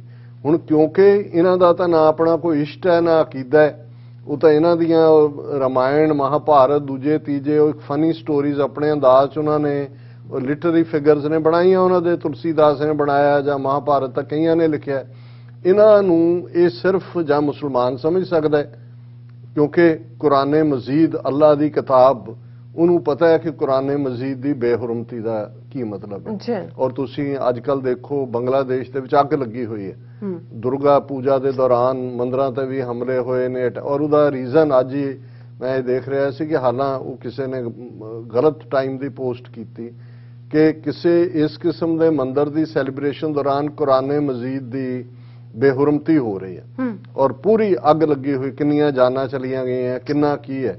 ਲੇਕਿਨ ਇਹ ਗੱਲ ਇੱਕ ਮੁਸਲਮਾਨ ਸਮਝ ਸਕਦਾ ਹੈ ਕਿ ਉਹਦੇ ਲਈ ਕੁਰਾਨ ਕੀ ਅਹਿਮੀਅਤ ਰੱਖਦਾ ਹੈ ਔਰ ਕੁਰਾਨੇ ਮਜੀਦ ਦੀ ਬੇਹੁਰਮਤੀ ਦਾ ਕੀ ਮਤਲਬ ਹੈ। ਤੇ ਜਾਂ ਸਿੱਖ ਸਮਝ ਸਕਦਾ ਹੈ ਕਿ ਉਹਦੇ ਲਈ ਗੁਰੂ ਗ੍ਰੰਥ ਸਾਹਿਬ ਜਾਂ ਜਿਹਨੂੰ ਅਸੀਂ ਜਾਗਤ ਜੋਤ ਗੁਰੂ ਕਹਿੰਦੇ ਹਾਂ, ਅਜੇ ਤਾਂ ਕੁਰਾਨ ਸ਼ਰੀਫ ਵੀ ਬੇਸ਼ੱਕ ਅੱਲਾ ਦੀ ਕਿਤਾਬ ਦੇ ਤੌਰ ਤੇ ਮੰਨੀ ਜਾਂਦੀ ਹੈ, ਲੇਕਿਨ ਜਿਸ ਇਟਰਨਲ ਗੁਰੂ ਦੇ ਤੌਰ ਤੇ ਸਿੱਖ ਗੁਰੂ ਗ੍ਰੰਥ ਸਾਹਿਬ ਨੂੰ ਐਸਟੈਬਲਿਸ਼ ਕਰਦੇ ਨੇ। ਗੁਰਦੁਆਰੇ ਦਾ ਮਤਲਬ ਹੀ ਗੁਰੂ ਗ੍ਰੰਥ ਸਾਹਿਬ ਦਾ ਪ੍ਰਕਾਸ਼ ਹੈ। ਆਸਣ ਦੇ ਉੱਤੇ ਉਹਨੇ ਜਿਹੜਾ ਥਰੋਨ, ਕੈਨੋਪੀ, ਪ੍ਰੈਜ਼ੈਂਸ ਔਰ ਲਿਵਿੰਗ ਉਹਨਾਂ ਨੂੰ ਐਜ਼ ਇਫ, ਕਿਉਂਕਿ ਹੈ ਤਾਂ ਗੁਰੂ ਗ੍ਰੰਥ ਸਾਹਿਬ ਰੱਬ ਦਾ ਕਲਾਮ ਹੈ, ਕਿਸੇ ਬੰਦੇ ਦੇ ਅੱਗੇ ਸਿਰ ਝੁਕਾਣਾ ਨਹੀਂ ਹੈ। ਜਦੋਂ ਅਸੀਂ ਮੱਥਾ ਟੇਕਦੇ ਹਾਂ ਇਹ ਉਸ ਰੱਬ ਦੇ ਕਲਾਮ ਅੱਗੇ ਹੈ ਔਰ ਉਹਨੂੰ ਰੱਬ ਦਾ ਜਿਹੜਾ ਕਲਾਮ ਮੰਨਣਾ ਜਿਵੇਂ ਜਿਹੜਾ ਹੈ ਉਹ ਹੈ। ਲੇਕਿਨ ਇਹ ਸਭ ਸਿੱਖਣ ਕੋ ਹੁਕਮ ਹੈ ਗੁਰੂ ਮਾਨਿਓ ਗ੍ਰੰਥ ਦੇ ਨਾਲ, ਇਹ ਇਟਰਨਲ ਗੁਰੂ ਦੇ ਤੌਰ ਤੇ ਨੇ। ਔਰ ਈਵਨ ਭਾਵੇਂ ਅਸੀਂ ਇਹਨਾਂ ਦੇ ਕੋਈ ਕਾਨੂੰਨ ਨੂੰ ਨਹੀਂ ਮੰਨਦੇ, ਪਰ ਸੁਪਰੀਮ ਕੋਰਟ ਨੇ ਵੀ ਆਪਣੇ ਇੱਕ ਫੈਸਲੇ ਦੇ ਵਿੱਚ ਗੁਰੂ ਗ੍ਰੰਥ ਸਾਹਿਬ ਨੂੰ ਐਜ਼ ਏ ਬੀਇੰਗ ਜਿਹੜਾ ਇਟਰਨਲ ਸਟੇਟਸ ਦੇ ਤੌਰ ਤੇ ਜਿਹੜਾ ਉਹ ਉਸ ਨੂੰ ਮੰਨਿਆ ਹੋਇਆ। ਹੁਣ ਅਸੀਂ ਇਹ ਵੀ ਐਕਸਪਲੇਨ ਕੀਤਾ ਸੀ ਕਿ ਭਾਈ ਇਹਨੂੰ ਕੱਲੇ ਕਾਰੇ ਨਾ ਦੇਖਿਆ ਜਾਏ ਕਿ ਭਾਈ ਉੱਥੇ ਵਾਪਰ ਗਿਆ ਤੇ ਉਹਨਾਂ ਨੇ ਜਿਹੜਾ ਟੰਗ ਦਿੱਤਾ, ਜਿਵੇਂ ਮਾਰ ਕੇ ਕਾਂ ਟੰਗਿਆ ਜਾਂਦਾ ਹੈ ਖੇਤ ਦੇ ਵਿੱਚ। ਹੁਣ ਹੁੰਦਾ ਕਾਂ ਨੂੰ ਕਿਉਂ ਟੰਗਿਆ ਜਾਂਦਾ ਹੈ? ਕਦੇ ਕੋਈ ਕਿਸੇ ਨੇ ਦੇਖਿਆ ਹੀ ਨਹੀਂ ਹੈ ਵੀ ਕੋਈ ਕਾਂ ਨਾਲ ਕੋਈ ਕਰੂਐਲਿਟੀ ਕਰਦਾ ਹੈ। ਜਦੋਂ ਕਾਵਾਂ ਦਾ ਪੂਰੇ ਦੇ ਪੂਰੇ ਜਿਹੜੇ ਨੇ ਉਹ ਆ ਕੇ ਫਸਲਾਂ ਉਜਾੜਦੇ ਨੇ, ਦੂਸਰਾ ਕਰਦੇ ਨੇ, ਘਰਾਂ ਦੇ ਵਿੱਚ ਪਈਆਂ, ਉਹ ਵੀ ਜ਼ਮਾਨਾ ਹੁੰਦਾ ਸੀ ਬੱਚਾ ਤੁਸੀਂ ਬਾਹਰ ਨਹੀਂ ਸੀ ਉਹਨੂੰ ਦੇ ਸਕਦੇ ਰੋਟੀ, ਹੱਥ ਚੋਂ ਖੋਹ ਕੇ ਲੈ ਜਾਂਦੇ ਸੀ। ਕਈ ਵਾਰ ਛੋਟਾ ਬੱਚਾ ਜਿਹਨੂੰ ਵੈਸੇ ਤੁਸੀਂ ਪਾਇਆ, ਜਿਵੇਂ ਅੱਜ ਦੇ ਜ਼ਮਾਨੇ ਵਾਂਗ ਸਹੂਲਤਾਂ ਨਹੀਂ ਸੀ, ਉਹਨੂੰ ਚੁੰਡ ਕੇ ਜਿਹੜਾ ਉਹ ਕਰ ਦਿੰਦੇ ਸੀ। ਤੇ ਫਿਰ ਉਹਨਾਂ ਨੇ ਇਹ ਹੁੰਦਾ ਸੀ ਕਿ ਵੀ ਉਹਨਾਂ ਨੇ ਲੱਭਿਆ ਕਿ ਵੀ ਇਹਨਾਂ ਦਾ ਇਲਾਜ ਹੈ, ਕਿਉਂਕਿ ਇਹ ਇਨ ਟੂਗੈਦਰਨੈਸ ਦਾ ਬਿਲੀਵ ਕਰਦੇ ਨੇ। ਉਹ ਫਿਰ ਇੱਕ ਕਾਂ ਨੂੰ ਮਾਰ ਕੇ ਟੰਗ ਦਿੰਦੇ ਸੀ, ਔਰ ਸਾਰੇ ਕਾਂ ਇੱਕ ਵਾਰੀ ਤਾਂ ਇਕੱਠੇ ਹੋ ਕੇ ਉੱਥੇ 2 ਦਿਨ ਉਹਦੇ ਮਰੇ ਦੇ ਦੁਆਲੇ ਕਾਂ ਕਰਦਾ, ਫਿਰ ਉਹ ਇਲਾਕਾ ਛੱਡ ਜਾਂਦੇ ਸੀ। ਉਹਨਾਂ ਨੂੰ ਪਤਾ ਹੁੰਦਾ ਸੀ ਕਿ ਵੀ ਇਹ ਸਲੂਕ ਹੋਣਾ। ਸੋ ਲੋਕਾਂ ਨੇ ਜੇ ਇਸ ਗੱਲ ਨੂੰ ਲੱਭਿਆ ਕਿ ਭਾਈ ਇਹਦਾ ਇਹ ਇਲਾਜ ਹੈ, ਤੇ ਇਹਦਾ ਮਤਲਬ ਹੈ, ਔਰ ਇਹੀ ਗੱਲ ਈਵਨ ਜਥੇਦਾਰ ਅਕਾਲ ਤਖਤ ਗਿਆਨੀ ਹਰਪ੍ਰੀਤ ਸਿੰਘ ਨੇ ਕਹੀ ਕਿ ਵੀ ਇਹ ਮਤ ਦੇਖੋ ਕਿ ਇੱਕਦਮ ਕੀ ਹੋਇਆ ਕਿ 400 ਤੋਂ ਜ਼ਿਆਦਾ ਘਟਨਾਵਾਂ ਗੁਰੂ ਗ੍ਰੰਥ ਸਾਹਿਬ ਦੀ ਬੇਅਦਬੀ ਦੀਆਂ 2015 ਤੋਂ ਲੈ ਕੇ 2021 ਤੱਕ ਹੋਈਆਂ 7 ਸਾਲਾਂ 'ਚ। ਕਾਨੂੰਨੀ ਪ੍ਰੋਸੈਸ ਜਿੱਥੇ ਹੁਣ ਇੱਥੇ ਤਾਂ ਚਲੋ ਉਹਨਾਂ ਨੇ ਸਜ਼ਾ ਦੇ ਦਿੱਤੀ, ਪਹਿਲਿਆਂ ਦੇ ਵਿੱਚ ਤਾਂ ਕਿਸੇ ਨੂੰ ਕਈ ਐਸੇ ਵੀ ਮਾਮਲੇ ਫੜੇ ਵੀ ਗਏ, ਬੇਅਦਬੀ ਜਿਵੇਂ ਕਰਨ, ਬੇਹੁਰਮਤੀ ਕਰਨ ਆਏ, ਫੜ ਕੇ ਪੁਲਿਸ ਦੇ ਹਵਾਲੇ ਕਰਤਾ ਬਿਨਾਂ ਕੁਛ ਕਿਹਾ। ਤੇ ਉਹਨਾਂ ਨੇ ਅਦਾਲਤ 'ਚ ਉਹਨਾਂ ਨੇ ਜਾ ਕੇ ਜੀ ਇਹ ਤਾਂ ਦਿਮਾਗੀ ਤੌਰ ਤੇ ਅਪਸੈਟ ਸੀ ਜੀ, ਮੈਂਟਲੀ ਅਪਸੈਟ ਸੀ। ਇੱਕ ਵੀ ਕਨਵਿਕਸ਼ਨ ਜਿਹੜੀ ਹੈ ਉਸ ਮਾਮਲੇ 'ਚ ਨਹੀਂ ਹੋਈ। ਜਿਹੜੀ ਸਿਸਟੇਮੈਟਿਕਲੀ ਆਰਐਸਐਸ ਦੇ ਰਾਹੀਂ ਸੌਦਾ ਸਾਧ ਨੂੰ ਅੱਗੇ ਕਰਕੇ ਅਸੀਂ ਅੱਜ ਗੱਲ ਕਰਾਂਗੇ ਕਿ ਕਿਵੇਂ ਉਸ ਕ੍ਰਿਮੀਨਲ ਨੂੰ ਜਿਹੜਾ ਉਹ ਉਮਰ ਕੈਦ ਵੀ ਹੁੰਦੀ ਹੈ, ਪਰ ਉਹਦੀ ਕਿਵੇਂ ਪੁਸ਼ਤਪਨਾ ਹਰਿਆਣੇ ਦੀ ਸਰਕਾਰ ਉਦੋਂ ਵੀ ਕਰਦੀ ਸੀ, ਅੱਜ ਵੀ ਕਰਦੀ ਹੈ। ਔਰ ਇਹ ਸਬੂਤ ਸਾਹਮਣੇ ਆਇਆ ਕਿ ਗੁਰੂ ਗ੍ਰੰਥ ਸਾਹਿਬ ਦੀ ਬੇਹੁਰਮਤੀ ਉਸ ਸੌਦਾ ਸਾਧ ਗੁਰਮੀਤ ਰਾਮ ਰਹੀਮ ਰਾਹੀਂ ਉਹਦੇ ਚੇਲਿਆਂ ਨੇ ਜਿਹੜਾ ਉਹ ਬੁਰਜ ਜਵਾਹਰ ਸਿੰਘ ਵਾਲਾ ਤੋਂ ਗੁਰੂ ਗ੍ਰੰਥ ਸਾਹਿਬ ਦੇ ਸਰੂਪ ਚੁੱਕ ਕੇ ਚੈਲੰਜ ਕੀਤਾ ਵੀ ਤੁਹਾਡੇ ਅਸੀਂ ਇਸ਼ਟ ਨੂੰ ਰੋਲਾਂਗੇ, ਬਰਗਾੜੀ ਦੀਆਂ ਗਲੀਆਂ ਦੇ ਵਿੱਚ ਰੋਲਿਆ। ਔਰ ਬਹਿਬਲ ਕਲਾਂ 'ਚ ਫਿਰ ਉਸ ਵੇਲੇ ਸੁਮੇਧ ਸੈਣੀ ਵਰਗਾ ਸਿੱਧਾ ਇੰਟੈਲੀਜੈਂਸ ਬਿਊਰੋ ਦੇ ਨਾਲ ਜੁੜਿਆ ਹੋਇਆ, ਰਾਹ ਨਾਲ ਜੁੜਿਆ ਬੰਦਾ, ਉਹਦੇ ਰਾਹੀਂ ਕੋਟ ਕਪੂਰਾ 'ਚ ਬਹਿਬਲ ਕਲਾਂ ਦੇ ਵਿੱਚ ਜਿਹੜਾ ਉਹ ਗੋਲੀ ਚਲਾਈ, 2 ਸਿੰਘ ਸ਼ਹੀਦ ਹੋਏ, ਦਰਜਨਾਂ ਜ਼ਖਮੀ ਹੋਏ। ਹੁਣ ਇਹ ਸਾਰਾ ਪਿਛੋਕੜ ਹੈ। ਔਰ ਮੈਂ ਜੇ ਬਹੁਤ ਹਿਸਟਰੀ ਜਾਵਾਂਗਾ ਤਾਂ ਵਕਤ ਲੱਗੇਗਾ ਕਿ ਇਹ ਜਿਹੜਾ ਦੁਸ਼ਟ ਨੂੰ ਸਜ਼ਾ ਦੇਣ ਦੀ ਗੱਲ ਹੈ, ਇਹ ਚੰਦੂ ਗੁਰੂ ਅਰਜਨ ਸਾਹਿਬ ਦੀ ਸ਼ਹਾਦਤ ਦੇ ਵੇਲੇ ਜਿਹੜਾ ਵੱਡਾ ਰੋਲ ਉਸ ਦਾ ਹੈ। ਔਰ ਜਦੋਂ ਜਹਾਂਗੀਰ ਨੂੰ ਇਹ ਰਿਅਲਾਈਜੇਸ਼ਨ ਵੀ ਹੁੰਦੀ ਔਰ ਇਵੈਂਚੁਅਲੀ ਉਹ ਚੰਦੂ ਨੂੰ ਗੁਰੂ ਸਾਹਿਬ ਦੇ ਹਵਾਲੇ ਕਰਦਾ ਉਸ ਗਵਾਲੀਅਰ ਦੇ ਕਿਲੇ ਚੋਂ ਰਿਲੀਜ਼ ਕਰਕੇ, ਔਰ ਐਗਰੀਮੈਂਟ ਦੇ ਥੱਲੇ ਚੰਦੂ ਦੇ ਨੱਕ 'ਚ ਨਕੇਲ ਪਾ ਕੇ ਭਾਈ ਬਿਧੀ ਚੰਦ ਜਿਹੜੇ ਨੇ ਉਹ ਉਹਨੂੰ ਲਾਹੌਰ ਸ਼ਹਿਰ ਦੀਆਂ ਗਲੀਆਂ 'ਚ ਘੁਮਾਉਣਾ ਸ਼ੁਰੂ ਕਰ ਦਿੰਦੇ ਨੇ, ਔਰ ਨਾਲ ਉਹਦੇ ਛਿੱਤਰ ਪੈਂਦੇ ਜਾਂਦੇ ਨੇ। ਤੇ ਅਲਟੀਮੇਟਲੀ ਕੌਡੀ ਮੰਗਾਉਂਦੇ ਉਸ ਲਾਹੌਰ ਦੀਆਂ ਗਲੀਆਂ ਦੇ ਵਿੱਚ ਉਸ ਪੜਪੁੰਜੇ ਦੇ ਕੋਲ ਉਹਨੂੰ ਲਿਆਂਦਾ ਜਾਂਦਾ ਹੈ ਜਿਹਨੂੰ ਸੱਦ ਕੇ ਚੰਦੂ ਨੇ ਰੇਤ ਪਵਾਈ ਸੀ ਗੁਰੂ ਅਰਜਨ ਸਾਹਿਬ ਦੇ ਸੀਸ ਤੇ ਸ਼ਹਾਦਤ ਤੋਂ ਪਹਿਲਾਂ, ਤੇ ਉਹ ਕੜਛਾ ਮਾਰ ਕੇ ਉਹ ਪੜਪੁੰਜਾ ਉਹਦਾ ਅੰਤ ਕਰ ਦਿੰਦਾ। ਹੁਣ ਇਹ ਵਾਕਿਆ ਗੁਰੂ ਹਰਗੋਬਿੰਦ ਸਾਹਿਬ ਦੀ ਪ੍ਰੈਜ਼ੈਂਸ ਹੁੰਦਾ ਹੈ। ਸੋ ਜ਼ਾਹਿਰ ਹੈ ਕਿ ਵੀ ਇਹ ਅਸੀਂ ਕੋਈ ਇਹ ਅੱਜ ਦਾ ਜੋ ਇਹਨਾਂ ਨੇ ਸਿਸਟਮ ਸੋ ਕਾਲਡ ਗਾਂਧੀਵਾਦ ਜਾਂ ਬੁੱਧ ਦਾ ਹਿੰਸਾ ਜਾਂ ਜੀਸਸ ਦਾ ਕਨਸੈਪਟ ਕਿ ਜੀ ਕੋਈ ਇੱਕ ਤੁਹਾਡੀ ਗੱਲ ਦੇ ਉੱਤੇ ਮਾਰੇ ਤੁਸੀਂ ਦੂਸਰੀ ਅੱਗੇ ਕਰ ਸਿੱਖ ਇਹਦੇ ਯਕੀਨ ਨਹੀਂ ਕਰਦੇ। ਅਸੀਂ ਵਾਇਲੈਂਸ ਬਿਲਕੁਲ ਯਕੀਨ ਨਹੀਂ ਰੱਖਦੇ, ਲੇਕਿਨ ਟਾਇਰੈਂਟ ਨੂੰ ਪਨਿਸ਼ ਕਰਨਾ ਜਿਹੜਾ ਉਹ ਸਾਡੇ ਇਸ ਹਿਸਟਰੀ ਦਾ ਹਿੱਸਾ ਹੈ। ਫਿਰ ਅਸੀਂ ਈਵਨ ਜਦੋਂ ਰਾਮ ਰਾਏ ਦੇ ਮਸੰਦ ਦੇਹਰਾਦੂਨ ਰਾਮ ਰਾਏ ਆ ਕੇ ਮਾਫੀ ਮੰਗ ਲੈਂਦਾ ਹੈ ਗੁਰੂ ਗੋਬਿੰਦ ਸਿੰਘ ਸਾਹਿਬ ਤੋਂ, ਜਮਨਾ ਦੇ ਜਿੱਥੇ ਪੌਂਟਾ ਸਾਹਿਬ ਆ ਕੇ ਰੁਕੇ, ਔਰ ਉਹ ਬੈਠਾ ਆਪਣੀ ਬੰਦਗੀ ਦੇ ਵਿੱਚ, ਉਹਨੂੰ ਚੁੱਕ ਕੇ ਮਸੰਦ ਜਿਹੜੇ ਨੇ ਉਹ ਸਾੜ ਦਿੰਦੇ ਨੇ ਰਾਮ ਰਾਏ ਨੂੰ ਜਿਉਂਦੇ ਨੂੰ, ਔਰ ਗੁਰੂ ਸਾਹਿਬ ਆਪਣੇ ਸਿੱਖਾਂ ਨੂੰ ਭੇਜਦੇ ਨੇ। ਉਸੇ ਤਰ੍ਹਾਂ ਮਸੰਦਾਂ ਨੂੰ ਬੰਨ੍ਹ ਕੇ ਉਹੀ ਸਜ਼ਾਵਾਂ ਦਿੱਤੀਆਂ ਜਾਂਦੀਆਂ ਨੇ, ਕਿਉਂਕਿ ਇਹ ਜਿਹੜਾ ਇਸੇ ਤਰ੍ਹਾਂ ਈਵਨ ਅਨੰਦਪੁਰ ਸਾਹਿਬ ਜਦੋਂ ਗੁਰੂ ਗੋਬਿੰਦ ਸਿੰਘ ਸਾਹਿਬ ਨੇ ਅੱਜ ਵੀ ਕਾਰ ਸੇਵਾ ਕਰਾਓ ਮਸੰਦਾਂ ਵਾਲੇ ਖੂਹ ਦੀ, ਜਿੱਥੇ ਕਿ ਉਹਨਾਂ ਨੂੰ ਫੜ ਕੇ ਜਿਹੜਾ ਉਹ ਗੁਰੂ ਸਾਹਿਬ ਹੁਕਮ ਕਰਦੇ ਨੇ ਵੀ ਲਿਆਓ ਇਹਨਾਂ ਨੂੰ, ਇਹਨਾਂ ਦੇ ਕੀਤੇ ਮੁਤਾਬਕ ਸਜ਼ਾ ਦਿੱਤੀ ਜਾਏ, ਔਰ ਉਹ ਸਜ਼ਾਵਾਂ ਜਿਨ੍ਹਾਂ 'ਚ ਡੈਥ ਸੈਂਟੈਂਸ ਸ਼ਾਮਲ ਹੈ ਉਹਨਾਂ ਮਸੰਦਾਂ ਨੂੰ ਦਿੱਤੀ ਜਾਂਦੀ ਹੈ। ਫਿਰ ਅਸੀਂ ਚਾਪੜ ਚਿੜੀ ਦੇ ਮੈਦਾਨ 'ਚ ਸੂਬੇਦਾਰ ਜਿਹੜਾ ਵਜ਼ੀਰ ਸਰਹੰਦ ਦਾ ਵਜ਼ੀਰ ਖਾਨ ਔਰ ਉਹਦਾ ਪ੍ਰਾਈਮ ਮਿਨਿਸਟਰ ਸੁੱਚਾਨੰਦ ਜਿਹੜਾ ਕਹਿੰਦਾ ਸੀ ਜੀ ਕਿ ਸੱਪਾਂ ਦੇ ਬੱਚੇ ਸੱਪ ਹੁੰਦੇ ਨੇ, ਉਹਨਾਂ ਨੂੰ ਯਾਦਗਾਰੀ ਸਜ਼ਾ ਜਿਹੜੀ ਹੈ ਸਿੱਖਾਂ ਨੇ ਦਿੱਤੀ। ਲਖਪਤ ਰਾਏ ਜਿਹਨੂੰ ਕਹਿੰਦੇ ਸੀ, ਜਿਹੜਾ ਕਹਿੰਦਾ ਸੀ ਜੀ ਕਿ ਇੱਕ ਖੱਤਰੀ ਗੁਰੂ ਗੋਬਿੰਦ ਸਿੰਘ ਨੇ ਖਾਲਸਾ ਸ਼ੁਰੂ ਕੀਤਾ ਸੀ, ਖੱਤਰੀ ਲਖਪਤ ਰਾਏ ਨੂੰ ਖਤਮ ਕਰੇਗਾ, ਔਰ ਇਵੈਂਚੁਅਲੀ ਉਹਨੇ ਜਿਹੜਾ ਜ਼ੁਲਮ ਕੀਤੇ ਬੀਬੀਆਂ ਤੇ ਲਾਹੌਰ 'ਚ, ਜਿਵੇਂ ਜੋ ਸ਼ਹਾਦਤਾਂ ਹੁੰਦੀਆਂ, ਛੋਟਾ ਘੱਲੂਘਾਰਾ ਵਰਤਾਇਆ। ਔਰ ਜਦੋਂ ਸਿੱਖਾਂ ਦਾ ਹੱਥ ਪਿਆ, ਦੀਵਾਨ ਕੌੜਾਮਲ ਜਿਹੜਾ ਸਿੱਖਾਂ ਨਾਲ ਹਮਦਰਦੀ ਕਰਦਾ ਸੀ, ਉਹ ਵਜ਼ੀਰ ਬਣਿਆ, ਔਰ ਉਹਦੇ ਰਾਹੀਂ ਉਹਨਾਂ ਨੇ ਉਹ ਲਖਪਤ ਰਾਏ ਨੂੰ 7 ਲੱਖ ਰੁਪਈਆ ਦੇ ਕੇ ਲੈ ਲਿਆ। ਔਰ ਫਿਰ ਉਹਦਾ ਕੀ ਹਸ਼ਰ ਕੀਤਾ ਮੈਂ ਉਹ ਬਿਆਨ ਨਹੀਂ ਕਰ ਸਕਦਾ ਕਿ ਉਹਦਾ ਐਂਡ ਕਿਵੇਂ ਕੀਤਾ। ਔਰ ਮੌਜੂਦਾ ਮੱਸਾ ਰੰਗੜ ਹਮੇਸ਼ਾ, ਉਹ ਕਿਸੇ ਨੇ ਕਿਹਾ ਕਿ ਜੀ ਉਹ ਤਲਵਾਰ ਸਿਰ ਤਾਂ ਉਹਦਾ ਤਲਵਾਰ ਨਾਲ ਵੱਢਿਆ ਸੀ, ਪਰ ਉਹ ਨੇਜ਼ੇ ਤੇ ਲੈ ਕੇ ਉਹਨੂੰ ਕਾਹਨੂੰ ਗਏ ਉੱਥੇ ਮੱਸਾ ਰੰਗੜ? ਕਹਿੰਦਾ ਜੀ ਤਲਵਾਰ ਨਾਲ ਵੱਢਿਆ ਤਾਂ ਅੰਦਰ ਨਹੀਂ ਸੀ ਕਿਸੇ ਨੇ ਦੇਖਿਆ, ਨੇਜ਼ੇ ਤੇ ਟੰਗਿਆ ਇਸ ਲਈ ਸੀ ਸਾਰਾ 300 ਮੀਲ ਦਰਬਾਰ ਸਾਹਿਬ ਤੋਂ ਬੀਕਾਨੇਰ ਤੱਕ, ਤਾਂ ਕਿ ਦੁਨੀਆ ਨੂੰ ਪਤਾ ਲੱਗ ਜਾਏ ਕਿ ਭਾਈ ਸਾਡੇ ਗੁਰੂ ਦੀ ਬੇਅਦਬੀ ਜਾਂ ਬੇਹੁਰਮਤੀ ਕਰਨ ਵਾਲੇ ਜਾਂ ਕਾਤਲਾਂ ਨੂੰ ਅਸੀਂ ਕਿਸ ਕਿਸਮ ਦੀ ਸਜ਼ਾ ਦਿੰਦੇ। ਸੋ ਮੈਂ ਇਹ ਸਮਝਦਾ ਵੀ ਇਸ ਗੱਲ ਦੇ ਵਿੱਚ ਕੋਈ ਡਿਬੇਟ 'ਚ ਪੈਣ ਦੀ ਲੋੜ ਨਹੀਂ ਹੈ। ਇਹ ਹਿਸਟੋਰੀਕਲੀ ਇੱਕ ਕੰਟੈਕਸਟ ਇਹੀ ਕਾਰਨ ਹੈ, ਜਦੋਂ ਅਸੀਂ ਰਿਐਕਸ਼ਨ ਦੀ ਗੱਲ ਕਰਦੇ ਹਾਂ, ਜਿਹੜੇ ਫੇਥ ਵਾਲੇ ਸੀ, ਦੀਨਦਾਰ ਸੀ ਦੁਨੀਆ ਭਰ ਦੇ ਵਿੱਚ, ਉਹਨਾਂ ਨੂੰ ਕੋਈ ਕਹਿਣ ਨਹੀਂ ਗਿਆ ਵੀ ਤੁਸੀਂ ਪੋਸਟ ਪਾਓ ਜਾਂ ਤੁਸੀਂ, ਉਹਨਾਂ 'ਚ ਸਪੌਂਟੇਨੀਅਸ ਜਿਹੜਾ ਉਹ ਇੱਕ ਸ਼ੁਕਰਗੁਜ਼ਾਰੀ ਸੀ ਕਿ ਯਾਰ ਕੋਈ ਤਾਂ ਉੱਠਿਆ। 6 ਸਾਲ ਤੋਂ ਅਸੀਂ 400 ਤੋਂ ਜ਼ਿਆਦਾ ਘਟਨਾਵਾਂ ਹੋਈਆਂ ਨੇ, ਅਸੀਂ ਬੇਵਸ ਜੇ, ਕਾਨੂੰਨ ਲਾ will take it's on course, ਇਹ ਸੁਣਦਿਆਂ ਕੰਨ ਪੱਕ ਗਏ। ਉਹਨਾਂ ਨੂੰ ਉਹ ਗੱਲ ਤਾਂ ਫਿਰ ਉਹੀ ਆਉਂਦੀ ਆ ਕਿ ਭਾਈ ਕਾਨੂੰਨ ਅੰਧਾ ਹੁੰਦਾ ਜੀ, ਅੰਨਾ ਤਾਂ ਨਹੀਂ ਹੈ ਨਾ, ਕਾਨੂੰਨ ਦੇ ਤਾਂ ਹਿੰਦੂਆਂ ਲਈ ਅੰਨਾ ਹੈ, ਕਿਉਂਕਿ ਉਹਨਾਂ ਦੇ ਲਈ ਸੁਜਾਖਾ ਹੈ, ਉਹਨਾਂ ਨੂੰ ਤਾਂ ਉਹਨਾਂ ਨੇ ਉਹੀ ਦੇਣਾ ਹੈ। ਸਾਡੇ ਲਈ ਉਹ ਜਿੰਦਾ ਸੁੱਖਾ ਤੋਂ ਲੈ ਕੇ ਅਸੀਂ ਫਾਂਸੀਆਂ ਗਿਣਦੇ ਰਹੇ ਹਾਂ ਹੁਣ ਤੱਕ ਵੀ, ਪਹਿਲਾਂ ਅੰਗਰੇਜ਼ਾਂ ਦੀਆਂ ਗਿਣਦੇ ਸੀ, ਲੇਕਿਨ ਜੇ ਅਲਟੀਮੇਟਲੀ ਅਸੀਂ ਇਸ ਨਤੀਜੇ ਤੇ ਪਹੁੰਚੇ, ਹੁਣ ਜੇ ਬੇਅੰਤ ਸਿੰਘ ਸਤਵੰਤ ਸਿੰਘ ਸਜ਼ਾ ਨਾ ਦਿੰਦੇ ਇੰਦਰਾ ਗਾਂਧੀ ਨੂੰ, ਤੇ ਜਿਹੜਾ ਕਾਨੂੰਨ ਜਿਹਨੂੰ ਕਹਿੰਦੇ ਜੀ ਕਾਨੂੰਨ ਦੇ ਦਾਇਰੇ 'ਚ ਰਹੋ, ਕਾਨੂੰਨ ਨੇ ਤਾਂ ਇੰਦਰਾ ਗਾਂਧੀ ਨੂੰ ਦੁਰਗਾ ਮਾਤਾ ਬਣਾਇਆ ਹੋਇਆ ਸੀ। ਬਿਲਕੁਲ। ਜਨਰਲ ਵੈਦਿਆ ਪੈਨਸ਼ਨ ਲੈ ਕੇ ਬੜਾ ਵਧੀਆ ਆਸ਼ੇ ਦੀ ਜ਼ਿੰਦਗੀ ਪੂਨੇ 'ਚ ਗੁਜ਼ਾਰਨ ਦੇ ਲਈ ਨਵਾਂ ਘਰ ਬਣਾ ਰਿਹਾ ਸੀ। ਸੋ ਇਹ ਤੁਹਾਨੂੰ ਕਈ ਵਾਰ ਹਾਲਾਂ, ਜਿਵੇਂ ਮੈਂ ਨਿੱਜੀ ਤੌਰ ਤੇ ਵੀ ਇਹ ਸਮਝਦਾ ਵੀ ਕੋਈ ਅਜਾਈ ਖੂਨ ਡੋਲਣਾ ਇਹ ਠੀਕ ਨਹੀਂ ਹੁੰਦਾ, ਲੇਕਿਨ ਇੱਕ ਸਟੇਜ ਐਸੀ ਆ ਜਾਂਦੀ ਹੈ ਕਿ ਤੁਹਾਨੂੰ ਇਹ ਲੱਗਦਾ ਹੈ ਕਿ ਭਾਈ ਨਹੀਂ, ਹੁਣ ਤੁਸੀਂ ਬੇਬਸੀ ਹੈ ਤੁਸੀਂ। ਔਰ ਜਿਵੇਂ ਆਮ ਬੰਦਿਆਂ ਨੇ ਵੀ ਸੋਸ਼ਲ ਪੋਸਟ ਦੇ ਉੱਤੇ ਕਿਹਾ ਉਹ ਕਿ ਭਾਈ ਜੇ ਕਿਸੇ ਦੇ ਪਿਓ ਦੀ ਤੁਸੀਂ ਪੱਗ ਲਾਓਗੇ, ਪਿਓ ਨੂੰ ਬੇਇੱਜ਼ਤ ਕਰੋਗੇ ਉਹਦੇ ਸਾਹਮਣੇ, ਤੇ ਜੇ ਉਹ ਪਿਓ ਦਾ ਪੁੱਤ ਹੈ ਜਾਂ ਧੀ ਹੈ ਤੇ ਉਹ ਫਿਰ ਉਹਦਾ ਬਦਲਾ ਲਏਗੀ, ਇਹ ਨਹੀਂ ਹੈ ਉਹਨੂੰ ਹਟਾ। ਸੋ ਉਹ ਤਾਂ ਨਿਹੰਗ ਸਿੰਘ ਨੇ ਜਿਹੜੇ ਪੈਂਦੇ ਹੀ ਇਸ ਰਸਤੇ ਤੇ ਉਦੋਂ ਨੇ, ਜਿਹੜੇ ਕਿ ਇਸ ਨਿਰਭਉ ਹੋਏ ਸੋ ਭੈ ਨਿਹੰਗਾ, ਕਿ ਭਾਈ ਉਹ ਪਹਿਲਾਂ ਹੀ ਬੇਖੌਫ ਹੋ ਕੇ ਇਸ ਰਸਤੇ ਦੇ ਉੱਤੇ ਗੁਰੂ ਨੂੰ ਸਮਰਪਿਤ ਹੁੰਦੇ ਨੇ।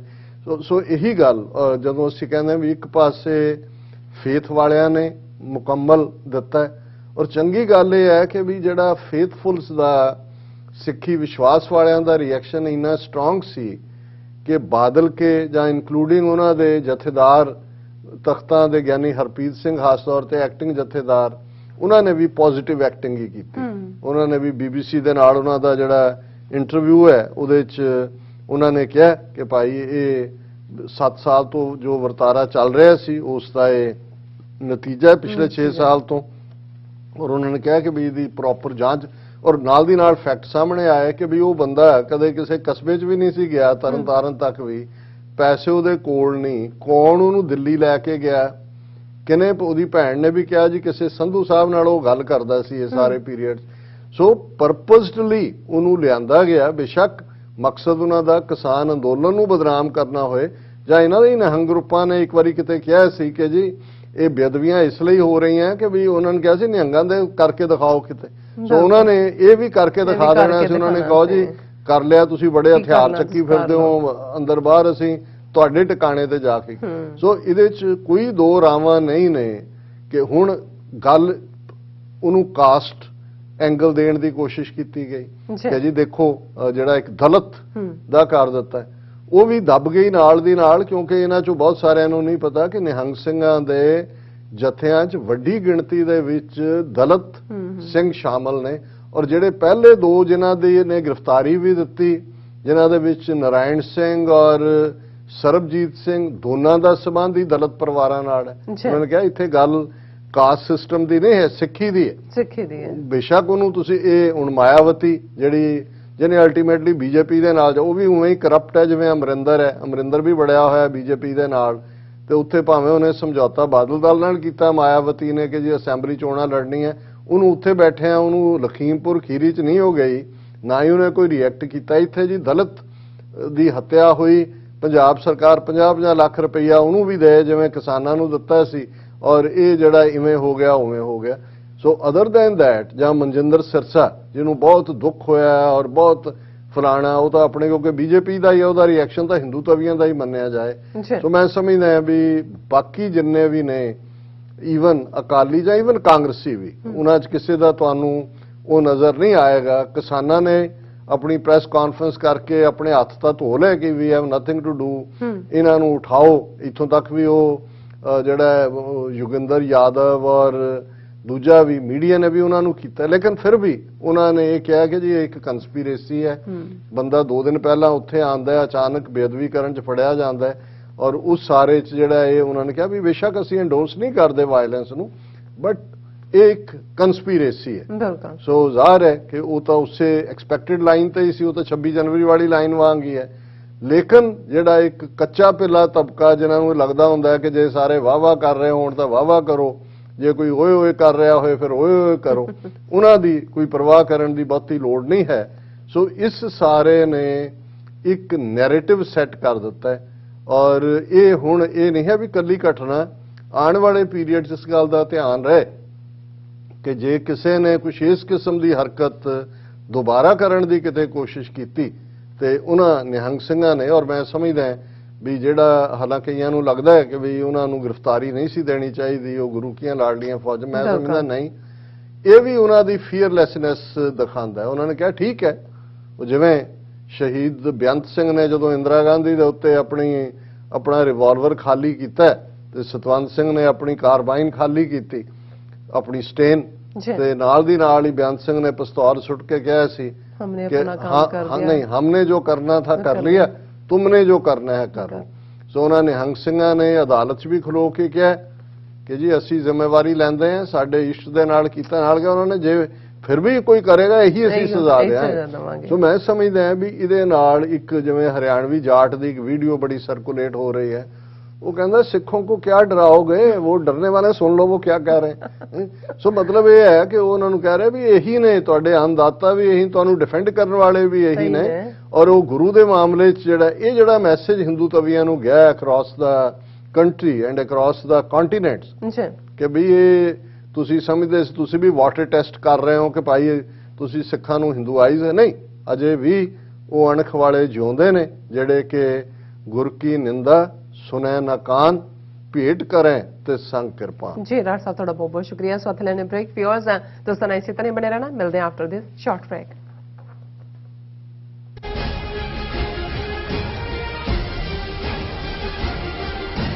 Are you tired of property violations, ECB court hearings wasting your time?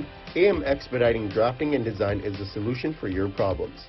AM Expediting Drafting and Design offers services that range from architectural drawings to expediting services to DOB, FDNY, and other agencies. Or visit their location at 116-15 Myrtle Avenue in Richmond Hill. Call AM Expediting Drafting and Design now at 718-725-0059. ਕੀ ਤੁਹਾਨੂੰ 30, 40 ਜਾਂ 50 ਦਿਨ wait ਕਰਨੀ ਪੈ ਰਹੀ ਹੈ ਤੁਹਾਡੇ check ਲਈ? ਫਿਰ ਬ੍ਰੋਕਰਾਂ ਪਿੱਛੇ ਭੱਜਦੇ ਫਿਰਦੇ ਹੋ ਪੈਸੇ ਲਈ, ਬਹੁਤ ਜ਼ਿਆਦਾ ਟਾਈਮ ਵੇਸਟ ਹੋ ਜਾਂਦਾ ਇਦਾਂ ਤਾਂ। ਜੇ ਤੁਸੀਂ ਅੱਜ ਹੀ ਪੈਸੇ ਲੈਣੇ ਤਾਂ ਬੌਬਟੇਲ ਨੂੰ ਕਾਲ ਕਰੋ। ਬੌਬਟੇਲ ਤੁਹਾਡੀਆਂ ਇਨਵੌਇਸਸ ਸੇਮ ਡੇ ਫੰਡ ਕਰ ਸਕਦੇ ਹਨ for a small fee, no contract, no reserve and no hidden fees. ਅੱਜ ਹੀ ਕਾਲ ਕਰੋ ਬੌਬਟੇਲ ਨੂੰ ਤੇ ਤੁਹਾਡਾ ਪਹਿਲਾ ਮਹੀਨਾ ਫ੍ਰੀ। 410 204 2084 ਅਗੇਨ 410 204 2084।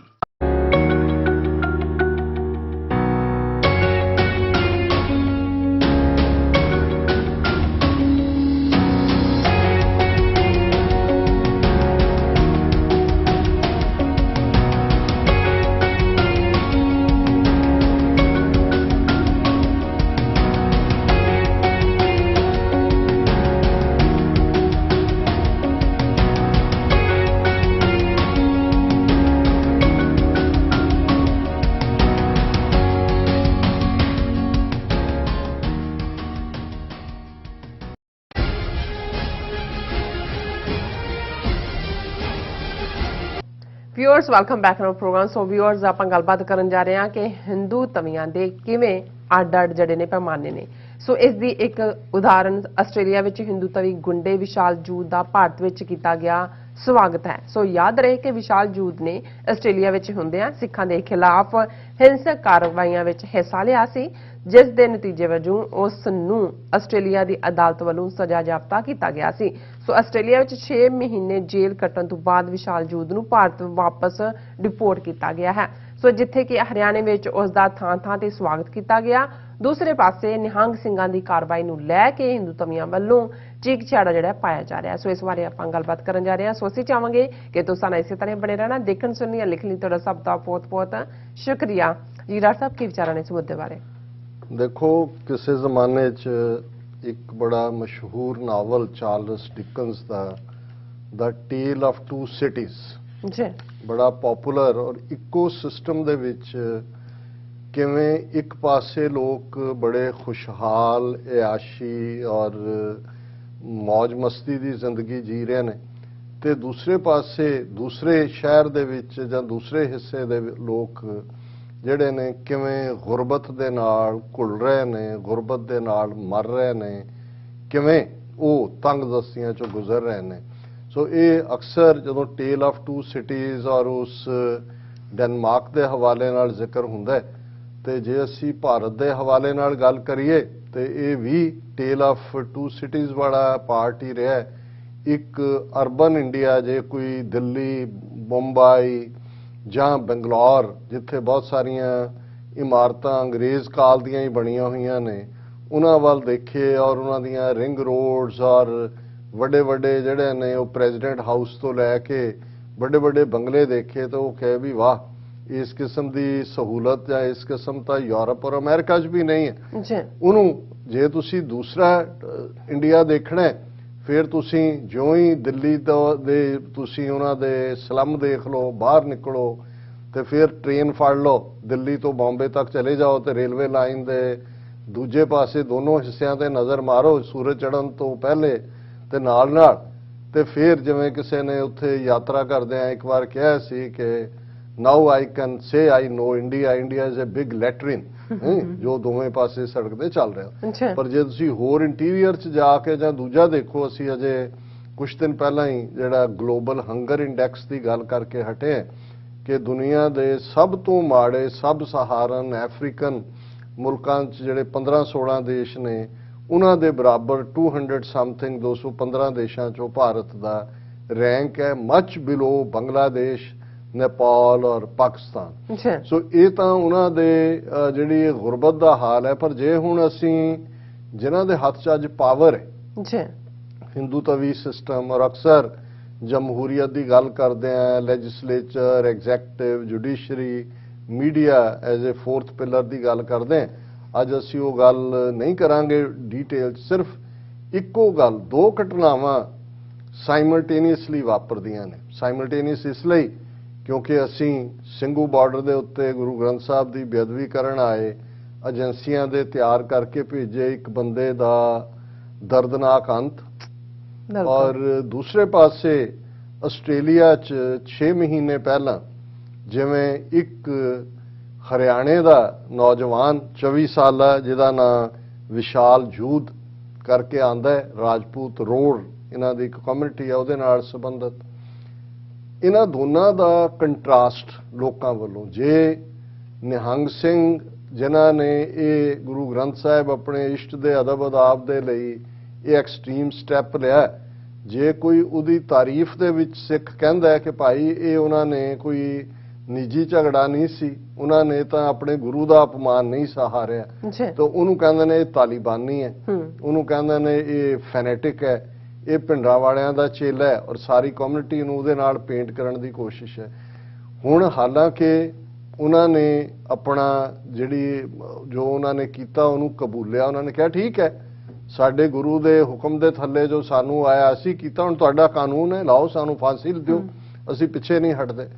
ਹੁਣ ਦੂਜੀ ਉਦਾਹਰਣ ਜਦੋਂ ਇਸ ਵਿਸ਼ਾਲ ਜੂਦ ਨਾਂ ਦੇ ਇੱਕ ਹਿੰਦੂ ਤਵੀ ਕ੍ਰਿਮੀਨਲ ਦੀ ਅਸੀਂ ਦੇਖਦੇ ਹਾਂ, ਕ੍ਰਿਮੀਨਲ ਮੈਂ ਲਫ਼ਜ਼ ਇਸ ਲਈ ਕਹਿ ਰਿਹਾ ਕਿਉਂਕਿ ਇਹ ਕਨਵਿਕਟਡ ਹੈ। ਅੱਜ ਤੋਂ 6-7 ਮਹੀਨੇ ਪਹਿਲਾਂ ਜਦੋਂ ਕਿ ਕਿਸਾਨ ਲਹਿਰ ਨੂੰ ਲੈ ਕੇ ਦੁਨੀਆ ਭਰ ਦੇ ਵਿੱਚ ਬਹੁਤ ਜ਼ੋਰਦਾਰ ਪ੍ਰੋਟੈਸਟ ਹੋ ਰਹੇ ਸੀ। ਆਸਟ੍ਰੇਲੀਆ ਦੇ ਵਿੱਚ ਖਾਸ ਤੌਰ ਤੇ NSW ਜਿਹੜੀ ਉਹਨਾਂ ਦਾ ਪ੍ਰੋਵਿੰਸ ਹੈ, ਉਸ ਦੇ ਵਿੱਚ ਜਿਹੜਾ ਪ੍ਰੋਟੈਸਟ ਸਿੱਖਾਂ ਨੇ ਕੀਤਾ। ਇੰਡੀਅਨ ਹਾਈ ਕਮਿਸ਼ਨ ਦੇ ਬਾਹਰ ਵੀ, ਕੌਂਸੂਲੇਟ ਦੇ ਬਾਹਰ ਵੀ। ਔਰ ਅਚਾਨਕ 2-3 ਖਬਰਾਂ ਇਸ ਕਿਸਮ ਦੀਆਂ ਆਈਆਂ ਕਿ ਭਾਈ ਸਿੱਖ ਨੌਜਵਾਨਾਂ ਦੇ ਉੱਤੇ ਹਮਲਾ ਵੀ ਹੁੰਦਾ ਹੈ, ਘਰ ਵੀ ਉਹਨਾਂ ਦੇ ਸ਼ੀਸ਼ੇ ਤੋੜੇ ਜਾਂਦੇ ਨੇ। ਫਿਰ ਇੱਕ ਇਹ ਵੀ ਕਿ ਭਾਈ ਜਿਹੜਾ ਇੱਕ ਹਿੰਦੂ ਤਵੀਆਂ ਦਾ ਤਿਰੰਗੇ ਚੁੱਕ ਕੇ ਜਿਹੜਾ ਜਲੂਸ ਹੈ ਉਹ ਗੁਰਦੁਆਰੇ ਵੱਲ ਨੂੰ ਆ ਰਿਹਾ ਹੈ, ਜਾਣਾ ਉਹਨਾਂ ਨੇ ਕਿਤੇ ਹੋ ਰਿਹਾ, ਗੁਰਦੁਆਰੇ ਤੇ ਅਟੈਕ ਕਰਨ ਦੀ ਲਾਈਨ। ਇਹ ਗੱਲਾਂ ਸਿਰਫ ਐਕੁਜ਼ੀਸ਼ਨਸ ਨਹੀਂ ਸੀ ਜਾਂ ਨਹੀਂ ਨੇ। ਇਵੈਂਚੁਅਲੀ ਜਿਹੜਾ ਬੰਦਾ ਕਾਬੂ ਆਇਆ ਵਿਸ਼ਾਲ ਜੂਦ ਨਾਂ ਦਾ, ਕਿ ਭਾਈ ਉਹੀ ਉਹਦੇ ਚ ਇਨਵੋਲਵ ਹੈ, ਕਿਵੇਂ ਉਹਨੇ ਅਟੈਕ ਵੀ ਕੀਤੇ ਨੇ। ਔਰ ਉਸ ਦੇ ਉੱਤੇ ਜਿਹੜੇ ਨੇ 8 ਚਾਰਜ ਜਿਹੜੇ ਨੇ ਲਾਏ ਗਏ, ਜਿਹਦੇ ਚ ਇਹੀ ਹੇਟਰੇਡ, ਸਿੱਖਾਂ ਤੇ ਹਮਲਾ ਕਰਨਾ, ਗੁਰਦੁਆਰੇ ਤੇ ਹਮਲਾ ਕਰਨ ਦੀ ਲਾਈਨ, ਬਾਕੀਆਂ ਨੂੰ ਮੋਟੀਵੇਟ ਕਰਨਾ ਨਫ਼ਰਤ ਦੇ ਨਾਲ। ਔਰ ਇਹ ਬੰਦੇ ਨੇ ਜਿਹੜਾ ਇਵੈਂਚੁਅਲੀ ਪਲੀ ਬਾਰਗੇਨ ਜਿਹਨੂੰ ਕਹਿੰਦੇ ਨੇ, ਉਹ ਉਹਨੇ ਕਬੂਲਿਆ। ਉਹਨਾਂ ਨੇ ਜਿਹੜੇ ਨੇ 11 ਚਾਰਜ ਸੀ, ਲੇਕਿਨ ਕਿਉਂਕਿ ਜਦੋਂ ਪਲੀ ਬਾਰਗੇਨ ਹੁੰਦੀ ਹੈ ਉਹਨਾਂ ਨੇ 8 ਡ੍ਰੌਪ ਕਰਤੇ ਚਾਰਜ, ਔਰ 3 ਜਿਹੜੇ ਨੇ ਉਹਨਾਂ ਨੇ ਰਹਿਣ ਦਿੱਤੇ, ਜਿਨ੍ਹਾਂ ਦੇ ਥੱਲੇ ਉਹਨੇ ਆਪਣੇ ਗਿਲਟੀ ਪਲੀ ਕੀਤਾ ਔਰ ਉਹਨੂੰ 6 ਮਹੀਨੇ ਦੀ ਸਜ਼ਾ ਹੋਈ ਇਸ ਨੂੰ, ਵਿਸ਼ਾਲ ਜੂਦ ਨੂੰ। ਹੁਣ ਜਦੋਂ ਉਹਨੂੰ ਸਜ਼ਾ ਹੁੰਦੀ ਹੈ, ਤੁਸੀਂ ਅੰਦਾਜ਼ਾ ਲਾਓ ਕਿ ਸਟੇਟ ਕਿਵੇਂ ਕ੍ਰਿਮੀਨਲ, ਕਿਉਂਕਿ ਆਸਟ੍ਰੇਲੀਅਨ ਲਾਅ ਜਾਂ ਆਸਟ੍ਰੇਲੀਅਨ ਕੋਰਟ ਜਾਂ ਅਮਰੀਕਨ ਜਾਂ ਯੂਰਪੀਅਨ ਕੋਰਟ ਐਵੇਂ ਨਹੀਂ ਨੇ। ਤੁਸੀਂ ਉੱਥੇ ਇੰਡੀਆ ਵਾਂਗ ਨਹੀਂ ਹੈ ਕਿ ਝੂਠੇ ਗਵਾਹ ਤੁਸੀਂ ਪੇਸ਼ ਕੀਤੇ ਤੇ ਸਜ਼ਾ ਹੋ ਗਈ। ਇਹ ਵੀ ਉਹਨਾਂ ਨੇ ਇਸ ਲਈ ਥੋੜੀ ਜਿਹੜਾ ਹੈ ਉਸ ਨੂੰ ਘੱਟ ਕੀਤਾ ਕਿਉਂਕਿ ਉਹ ਆਲਰੇਡੀ ਇਲੀਗਲ ਉੱਥੇ ਰਹਿ ਰਿਹਾ ਸੀ। ਔਰ ਆਸਟ੍ਰੇਲੀਆ ਨੇ ਵੀ ਦੇਖਿਆ ਜੇ ਆਸਟ੍ਰੇਲੀਅਨ ਸਿਟੀਜ਼ਨ ਹੁੰਦਾ ਤੇ ਸ਼ਾਇਦ ਇਹ ਸਾਰੇ ਚਾਰजेस ਜਿਹੜੇ ਨੇ ਉਹਦੇ ਥੱਲੇ 10 ਸਾਲ ਦੀ ਸਜ਼ਾ ਹੁੰਦੀ। ਉਹਨਾਂ ਨੇ ਟੋਕਨ ਸਜ਼ਾ ਪਲੀ ਬਾਰਗੇਨ ਮੰਨ ਲਈ, ਟੋਕਨ ਸਜ਼ਾ 6 ਮਹੀਨੇ ਦੀ ਦੇ ਕੇ ਉਹਨਾਂ ਨੇ ਕਿਹਾ ਵੀ ਇਹਨੂੰ ਤਾਂ ਡਿਪੋਰਟ ਕਰਨਾ ਹੀ ਕਰਨਾ। ਇਹ ਇਸ ਲਈ ਉਹਨਾਂ ਨੇ ਵੀ ਜਿਹੜਾ ਉਹ ਬਹੁਤਾ ਅੱਗੇ ਜ਼ਿਆਦਾ ਸਜ਼ਾ ਦਿਵਾਉਣ ਦੀ ਕੋਸ਼ਿਸ਼ ਨਹੀਂ ਕੀਤੀ, ਪਰ ਚਾਰजेस ਕਬੂਲ ਕੀਤੇ ਗਏ, ਜੱਜ ਨੇ ਵੀ ਮੰਨਿਆ, ਫੈਸਲਾ ਸੁਣਾਇਆ ਗਿਆ। ਔਰ ਇਸ ਦੇ ਉੱਤੇ ਹਰਿਆਣੇ ਦਾ ਚੀਫ ਮਿਨਿਸਟਰ ਮਨੋਹਰ ਲਾਲ ਖੱਚਰ ਜਿਹੜਾ ਹੈ ਉਹ ਦਿੱਲੀ ਵਾਲਿਆਂ ਨੂੰ ਲਿਖਦਾ ਹੈ, ਫਾਰਨ ਮਿਨਿਸਟਰੀ ਨੂੰ ਲਿਖਦਾ ਹੈ ਕਿ ਜੀ ਇਹ ਸਾਡਾ ਹਰਿਆਣਾ ਦਾ ਸਪੂਤ, ਤਿਰੰਗੇ ਦਾ ਪੁੱਤਰ, ਇਹ ਤਾਂ ਉੱਥੇ ਸਿੱਖ ਝੂਠੇ ਚਾਰਜ ਲਾ ਰਹੇ ਨੇ ਉਹਦੇ ਉੱਤੇ ਔਰ ਉਹਨੂੰ ਕਰ ਰਹੇ। ਔਰ ਫਾਰਨ ਮਿਨਿਸਟਰੀ ਜਿਹੜੀ ਹੈ ਐਕਸਟਰਨਲ ਅਫੇਅਰਸ ਦੀ, ਉਹ ਇੰਟਰਵੀਨ ਕਰੇ ਬਿਹਾਫ ਦੇ ਉੱਤੇ ਔਰ ਉਹਨੂੰ ਰਿਲੀਜ਼ ਕਰਵਾਏ। ਉਹ ਤਾਂ ਉਹਨਾਂ ਨੇ ਆਪਣਾ ਕੀਤਾ ਵੀ ਹੋਏਗਾ, ਇਹ ਤਾਂ ਨਹੀਂ ਹੈ, ਪਰ ਇੰਨਾ ਘੱਟੋ ਘੱਟ ਇਹਨਾਂ ਮੁਲਕਾਂ ਦੇ ਵਿੱਚ ਇਨਕਲੂਡਿੰਗ ਆਸਟ੍ਰੇਲੀਆ ਜਿਹਦੇ ਵਿੱਚ ਡਾਇਰੈਕਟਲੀ ਜਿਹੜੀ ਹੈ ਉਹ ਫਾਰਨ ਮਿਨਿਸਟਰੀ ਇਨਵੋਲਵ ਜੇ ਉਹਨਾਂ ਦੀ ਹੋਏ ਉਹ ਤਾਂ ਕੰਸੈਸ਼ਨ ਦੇ ਦਿੰਦੇ ਨੇ, ਪਰ ਜਿਹਦੇ ਵਿੱਚ ਕੋਰਟ ਇਨਵੋਲਵ ਹੋ ਜਾਣ ਉਹਦੇ ਜਿਵੇਂ ਨਹੀਂ ਹੁੰਦਾ ਵੀ ਉਹਨਾਂ ਦਾ ਫਾਰਨ ਮਿਨਿਸਟਰੀ ਉੱਥੇ ਆਸਟ੍ਰੇਲੀਅਨ ਕੋਰਟ ਨੂੰ ਕਹੇ ਕਿ ਜੀ ਤੁਸੀਂ ਇਹਨੂੰ ਕਰੋ। ਉਹਨਾਂ ਨੇ 6 ਮਹੀਨੇ ਦੀ ਸਜ਼ਾ ਜੋ ਚਾਰजेस ਪਲੀ ਬਾਰਗੇਨ 'ਚ ਸੀ ਦਿੱਤੇ ਔਰ ਹੁਣ ਵਾਪਸ ਤੋਰਿਆ। ਹੁਣ ਜੇ ਉਹੀ ਕੋਈ ਸਿੱਖ ਕਿਸੇ ਮੁਲਕ ਚੋਂ ਡਿਪੋਰਟ ਹੋ ਕੇ ਜਾਏ, ਅਮਰੀਕਾ ਚੋਂ, ਇੰਗਲੈਂਡ ਚੋਂ, ਭਾਵੇਂ ਕੋਈ ਚਾਰਜ ਨਾ ਹੋਏ, ਸਿਰਫ ਇਹ ਹੈ ਜੀ ਉਹਨੂੰ ਇਮੀਗ੍ਰੇਸ਼ਨ ਡਿਨਾਈ ਹੋਈ, ਉਹ ਤਾਂ ਉੱਤੇ ਤਿਹਾੜ 'ਚ ਸੜ ਰਿਹਾ ਹੁੰਦਾ ਜਾਂ ਲੱਖਾਂ ਰੁਪਈਆ ਦੇ ਕੇ ਉੱਥੇ ਬਾਹਰ ਨਿਕਲਦਾ ਲੱਭਦਾ ਵੀ ਕੋਈ ਚਾਚਾ ਤਾਇਆ, ਕੋਈ ਪੁਲਿਸ 'ਚ ਕੋਈ ਦੂਜੇ ਤੀਜੇ 'ਚ। ਹੁਣ ਇਹ ਜਦੋਂ ਵਿਸ਼ਾਲ ਜੂਦ ਇੱਕ ਪਾਸੇ ਹਰਿਆਣੇ ਦੀ ਘਟਨਾ ਨੂੰ ਲੈ ਕੇ ਜਿਹਦੇ 'ਚ ਅਜੇ ਕਨਵਿਕਸ਼ਨ ਨਹੀਂ ਹੋਈ ਉਹਨਾਂ ਦੀ ਨਿਹੰਗ ਸਿੰਘਾਂ ਦੀ, ਔਰ ਕਿਸ ਕਿਸਮ ਦਾ ਜਿਹੜਾ ਹੈ ਕਿ ਜੀ ਇਹ ਕੰਟਰੀ ਹੈ, ਕੰਟਰੀ ਆਫ ਲਾਅ ਨੂੰ ਆਪਣੇ ਹੱਥਾਂ 'ਚ ਕਿਉਂ ਲਿਆ, ਦਾ ਜਸਟਿਸ ਸ਼ੁੱਡ ਕਮ ਐਂਡ ਪ੍ਰੀਵੇਲ। ਹੁਣ ਇਹਦੀ ਖਬਰ ਅੱਜ ਸਾਰੇ ਟਿਕਟੌਕ, ਸੋਸ਼ਲ ਮੀਡੀਆ ਔਰ ਇਹ ਜਿਹੜਾ ਉਹਦੇ 'ਚ ਇਹੀ ਹੈ ਕਿ ਭਾਈ ਅੱਜ ਵਿਸ਼ਾਲ ਜੂਦ ਜਿਹੜਾ accused in attacks on Sikhs in Sydney returns to Haryana and gets a red carpet rousing welcome। ਕਿ ਲਾਲ ਕਾਰਪੇਟ ਉਹਦੇ ਲਈ ਵਿਛਾਇਆ ਜਾਂਦਾ ਹੈ ਔਰ ਇਹ ਇਸ ਸਾਰੇ ਦੇ ਉੱਤੇ ਈਵਨ ਉਹਨੂੰ ਦਰਸ਼ਕ ਦੇਖ ਸਕਦੇ ਨੇ ਸਕਰੀਨ ਦੇ ਉੱਤੇ, ਉਹਨੂੰ ਕਿਵੇਂ ਫੁੱਲਾਂ ਦੇ ਹਾਰਾਂ ਨਾਲ ਲੱਦਿਆ ਹੋਇਆ ਹੈ। ਔਰ ਉਹ ਜਦੋਂ ਹਰਿਆਣੇ 'ਚ ਆਉਂਦਾ ਹੈ, ਰੋਰੀ ਜਿਹੜਾ Panipat, around 200 youth from Roar community assembled at Panipat to receive him before marching to a Dharamshala in Kurukshetra. ਹੁਣ ਇਹਨੂੰ ਗੁੰਡੇ ਨੂੰ ਜਿਹੜਾ ਹਰਿਆਣੇ ਦੀਆਂ ਸੜਕਾਂ ਦੇ ਉੱਤੇ, ਸ਼ਹਿਰਾਂ ਦੇ ਵਿੱਚ ਇੱਕ ਵੱਡੇ ਜਲੂਸ ਰਾਹੀਂ ਜਿਹੜਾ ਉਹ ਘੁਮਾਇਆ ਜਾ ਰਿਹਾ, ਪਾਣੀਪਤ ਤੋਂ ਉਹਨੂੰ ਕੁਰੂਕਸ਼ੇਤਰ ਲਿਆਂਦਾ ਗਿਆ ਔਰ ਰਾਹ ਦੇ ਵਿੱਚ ਫੈਲੀਸੀਟੇਸ਼ਨ ਪ੍ਰੋਗਰਾਮ ਹੋਇਆ ਜਿੱਥੇ ਰਾਜਪੂਤ ਕਮਿਊਨਿਟੀ ਨੇ ਘਰੌਂਡਾ ਦੇ ਵਿੱਚ ਉਹਨੂੰ ਵੈਲਕਮ ਕੀਤਾ, ਫਿਰ ਪਾਣੀਪਤ ਦੀ ਧਰਮਸ਼ਾਲਾ 'ਚ ਕੀਤਾ, ਫਿਰ ਉਮਰੀ ਵਿਲੇਜ 'ਚ ਕੀਤਾ ਔਰ ਉਹਦੇ 'ਚ ਉਹਨਾਂ ਨੇ ਕਿਹਾ ਕਿ ਇਹ ਭਾਰਤ ਮਾਤਾ ਦਾ ਮਹਾਨ ਪੁੱਤਰ ਹੈ ਔਰ ਉਹਨੇ ਜਿਹੜਾ ਅਸੀਂ following agitation by our committee in the state with the support from other communities ਅਸੀਂ ਉਹਨੂੰ ਰਿਲੀਜ਼ ਕਰਵਾਇਆ ਔਰ ਮੈਨੂੰ ਕੋਈ ਹੈਰਾਨੀ ਨਹੀਂ ਹੋਏਗੀ ਕਿ ਆਉਣ ਵਾਲੇ ਪੀਰੀਅਡ 'ਚ ਉਸ ਹਲਕੇ ਤੋਂ ਉਹ MLA ਦੀ ਟਿਕਟ, ਫਿਰ MP, ਫਿਰ ਮਿਨਿਸਟਰ ਔਰ ਉਹਨੂੰ ਉਹ ਤਿਰੰਗੇ ਦਾ ਡਿਫੈਂਡਰ ਔਰ ਦੂਸਰਾ ਤੀਸਰਾ ਕਹਿ ਰਹੇ ਨੇ। ਹਾਲਾਂਕਿ ਜਿਹੜੇ ਉਹਨਾਂ ਦੇ ਇਮੀਗ੍ਰੇਸ਼ਨ ਮਿਨਿਸਟਰ ਨੇ ਆਸਟ੍ਰੇਲੀਆ ਦੇ, ਉਹਨਾਂ ਨੇ ਜਿਹੜਾ ਇਸ ਦੇ ਉੱਤੇ ਟਵੀਟ ਕੀਤਾ ਕਿ ਭਾਈ ਇਹ ਜੋ ਉਹਨੇ ਕੀਤਾ ਔਰ ਇਹ ਹੇਟਰਡ ਫੈਲਾਉਣ ਦੀ ਕੋਸ਼ਿਸ਼ ਕੀਤੀ ਔਰ ਆਸਟ੍ਰੇਲੀਅਨ ਸੁਸਾਇਟੀ ਜਾਂ ਉਹਨਾਂ ਦੇ ਕਾਨੂੰਨ ਨੇ ਜਿਹੜਾ ਉਹ ਆਪਣੀ ਥਾਂ ਲਈ ਹੈ।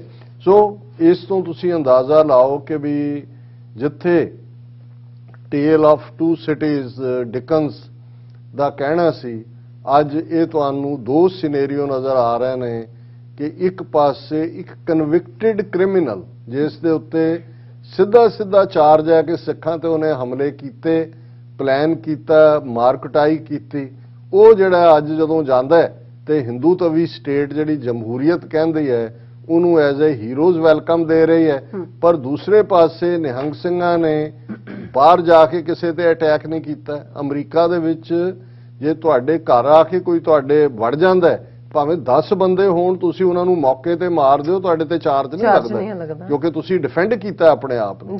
ਸੋ ਉਹਨਾਂ ਨੇ ਜੋ ਕੀਤਾ ਨਿਹੰਗ ਸਿੰਘਾਂ ਨੇ, ਉਹਨਾਂ ਨੇ ਆਪਣੇ ਗੁਰੂ ਦੇ ਅਦਬ ਅਦਾਬ ਨੂੰ ਡਿਫੈਂਡ ਕੀਤਾ, ਲੇਕਿਨ ਉਹ ਕ੍ਰਿਮੀਨਲ ਵੀ ਨੇ। ਸਾਰੀ ਸਿੱਖ ਕੌਮ ਵੀ ਕ੍ਰਿਮੀਨਲ ਹੈ, ਸਿੱਖ ਕੌਮ ਸਾਰੀ ਤਾਲੀਬਾਨੀ ਹੈ ਔਰ ਇਹ ਜਿਹੜਾ ਇਹ ਹੀਰੋ ਹੈ, ਇਹ ਹੈ ਜਿਹੜਾ ਟੇਲ ਆਫ ਟੂ ਸਿਟੀਜ਼ ਦੀ ਗੱਲ। ਜੀ ਰਾਜ ਸਾਹਿਬ, ਤੁਹਾਡਾ ਬਹੁਤ ਬਹੁਤ ਧੰਨਵਾਦ। ਸਾਥ ਲੈਣੇ ਬ੍ਰੇਕ ਵਿਊਅਰਸ ਆ, ਤੁਸੀਂ ਕਿਤੇ ਨਹੀਂ ਜਾਣਾ, ਮਿਲਦੇ ਹਾਂ ਆਫਟਰ ਦਿਸ ਸ਼ਾਰਟ ਬ੍ਰੇਕ।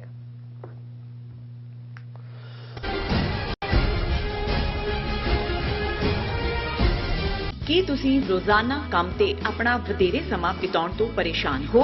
ਆਪਣੀ ਪੂੰਜੀ ਨੂੰ ਕੰਮ ਤੇ ਲਗਾਓ, ਸਾਡੇ ਨਾਲ ਇਨਵੈਸਟ ਕਰੋ। ਅਸੀਂ ਤੁਹਾਡੀ ਪੂੰਜੀ ਤੋਂ ਤੁਹਾਡੇ ਲਈ ਵਧੇਰੇ ਪੈਸੇ ਬਣਾ ਸਕਦੇ ਹਾਂ। ਅਸੀਂ ਪ੍ਰਾਈਵੇਟ ਇਕੁਇਟੀ ਇਨਵੈਸਟਮੈਂਟ ਫਰਮ ਹਾਂ ਤੇ ਕਮਰਸ਼ੀਅਲ ਰੀਅਲ ਏਸਟੇਟ ਵਿੱਚ ਮਾਹਿਰ ਹਾਂ। Property management, leasing, asset management, commercial real estate investment ਵਿੱਚ ਸਾਰੀਆਂ ਸੇਵਾਵਾਂ ਲਈ ਅਮਰੀਕਾ ਭਰ ਵਿੱਚੋਂ ਤੁਸੀਂ ਸਾਡੇ ਤੱਕ ਪਹੁੰਚ ਕਰ ਸਕਦੇ ਹੋ। ਆਜ਼ਾਦ ਕਮਰਸ਼ੀਅਲ ਰੀਅਲਟੀ ਸਰਵਿਸਿਜ਼ ਤੇ Azad family trust, 701 North Post Oak Road, suite number 204, Houston, Texas. ਤੁਸੀਂ ਸਾਨੂੰ ਸਾਡੇ ਫੋਨ ਨੰਬਰ 7136861277 ਤੇ ਵੀ ਸੰਪਰਕ ਕਰ ਸਕਦੇ ਹੋ। ਆਜ਼ਾਦ ਕਮਰਸ਼ੀਅਲ ਰੀਅਲਟੀ ਸਰਵਿਸਿਜ਼।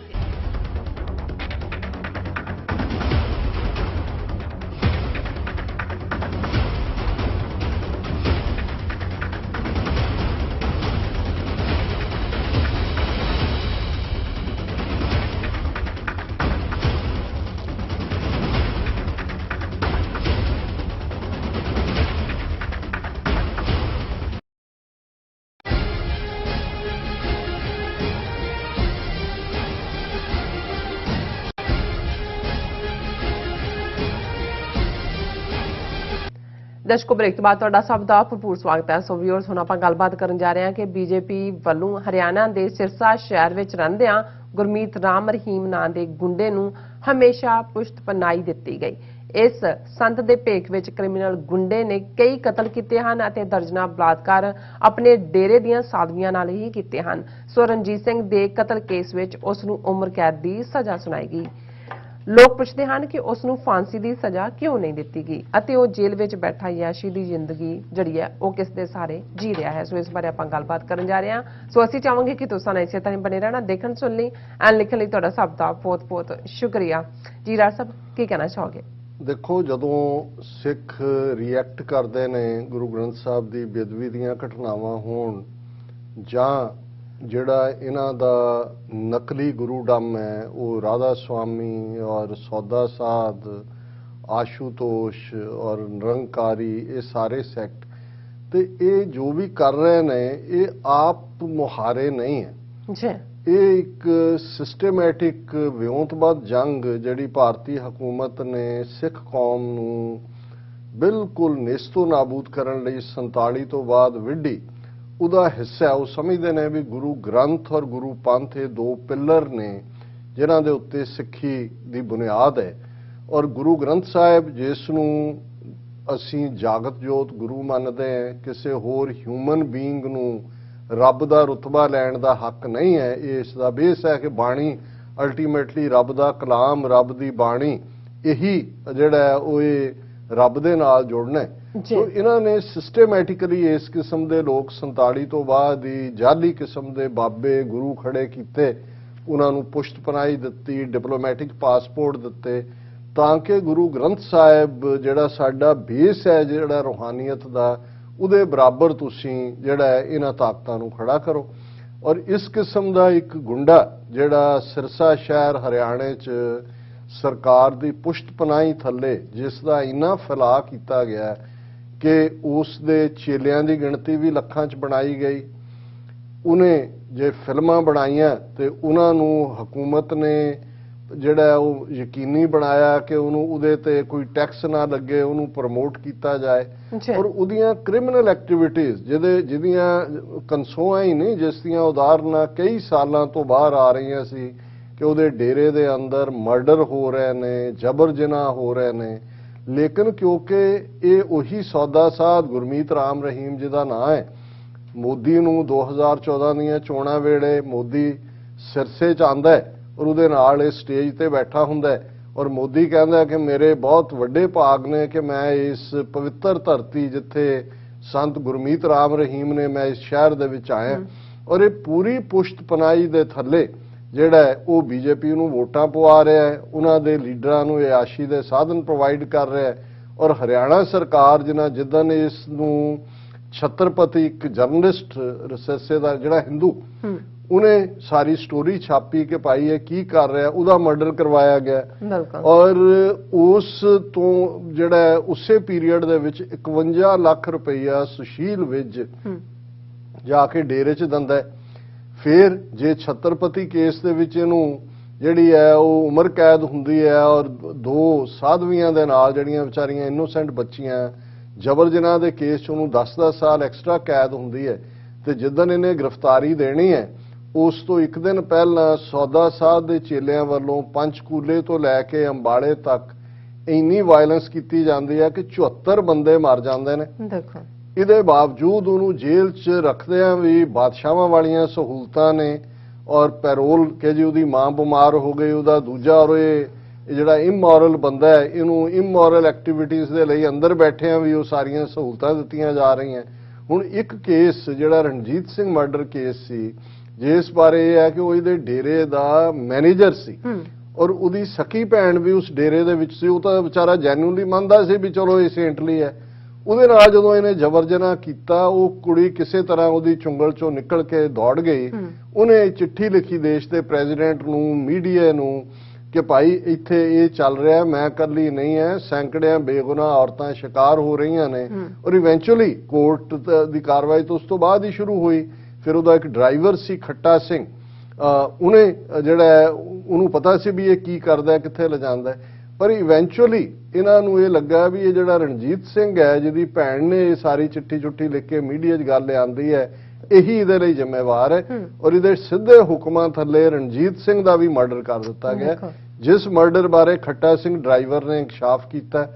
ਪਿਛਲੇ ਕੱਲ ਅਦਾਲਤ ਨੇ ਰਣਜੀਤ ਸਿੰਘ ਮਰਡਰ ਕੇਸ ਦੇ ਵਿੱਚ ਵੀ ਫੈਸਲਾ ਸੁਣਾਉਂਦਾ ਇਹਨੂੰ ਉਮਰ ਕੈਦ ਦੀ ਸਜ਼ਾ ਦਿੱਤੀ ਹੈ। ਹੁਣ ਦੇਖਣ ਵਾਲੀ ਗੱਲ ਇਹ ਹੈ ਕਿ ਵੀ ਉਹਦੇ ਡੇਰੇ ਵੀ ਸਾਰੇ ਸਲਾਮਤ ਨੇ ਹਰਿਆਣੇ ਪੰਜਾਬ ਦੇ ਵਿੱਚ।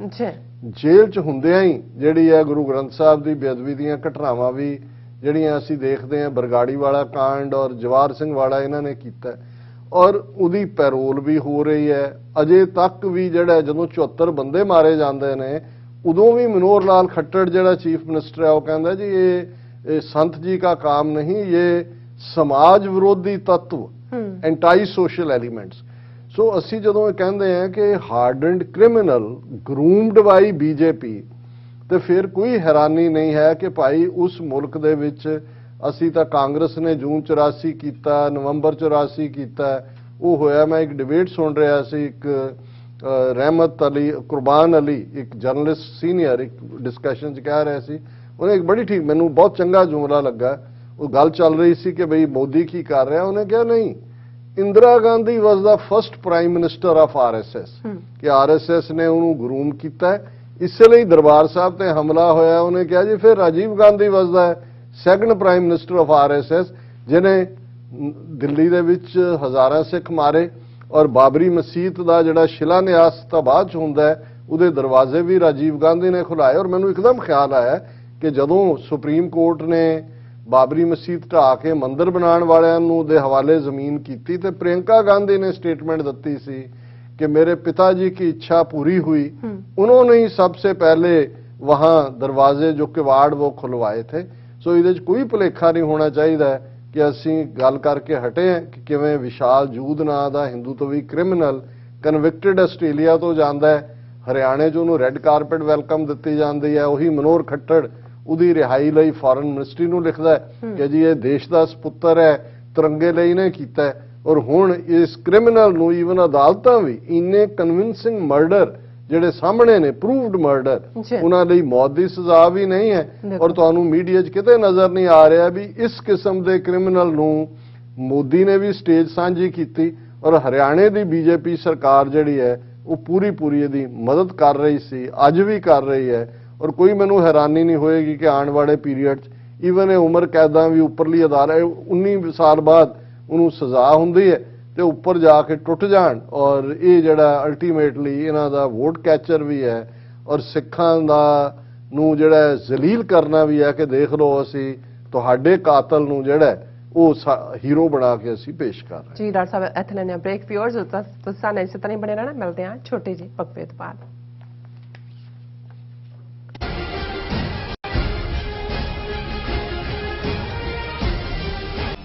ਕਦੋਂ ਤੱਕ, ਹਾਂ ਕਦੋਂ ਤੱਕ ਅਸੀਂ ਭਾਰਤ ਅਤੇ ਦੁਨੀਆ ਭਰ ਦੇ ਵਿੱਚ ਵਸਦੇ ਸਿੱਖਾਂ ਦੇ ਮਸਲਿਆਂ ਤੇ ਭਾਰਤੀ ਚੈਨਲਾਂ ਦਾ ਝੂਠਾ ਪ੍ਰੋਪੇਗੈਂਡਾ ਬਰਦਾਸ਼ਤ ਕਰਦੇ ਰਹਾਂਗੇ? ਆਓ ਮੇਰੇ ਨਾਲ ਜੁੜੋ ਪ੍ਰੋਗਰਾਮ ਗੁਫ਼ਤਗੂ ਵਿੱਚ। ਸਿੱਖ ਨਜ਼ਰੀਏ ਤੋਂ ਰੋਜ਼ਾਨਾ ਵਾਪਰ ਰਹੀਆਂ ਘਟਨਾਵਾਂ ਦਾ ਵਿਸ਼ਲੇਸ਼ਣ ਕਰੀਏ। ਲਾਈਵ ਕਾਲਸ ਅਤੇ ਈਮੇਲਸ ਰਾਹੀਂ ਇਸ ਪ੍ਰੋਗਰਾਮ ਦਾ ਹਿੱਸਾ ਬਣੋ। ਮੰਡੇ ਟੂ ਫਰਾਈਡੇ ਰਾਤ 9:30 ਵਜੇ ਸਿਰਫ TV 84 ਤੇ।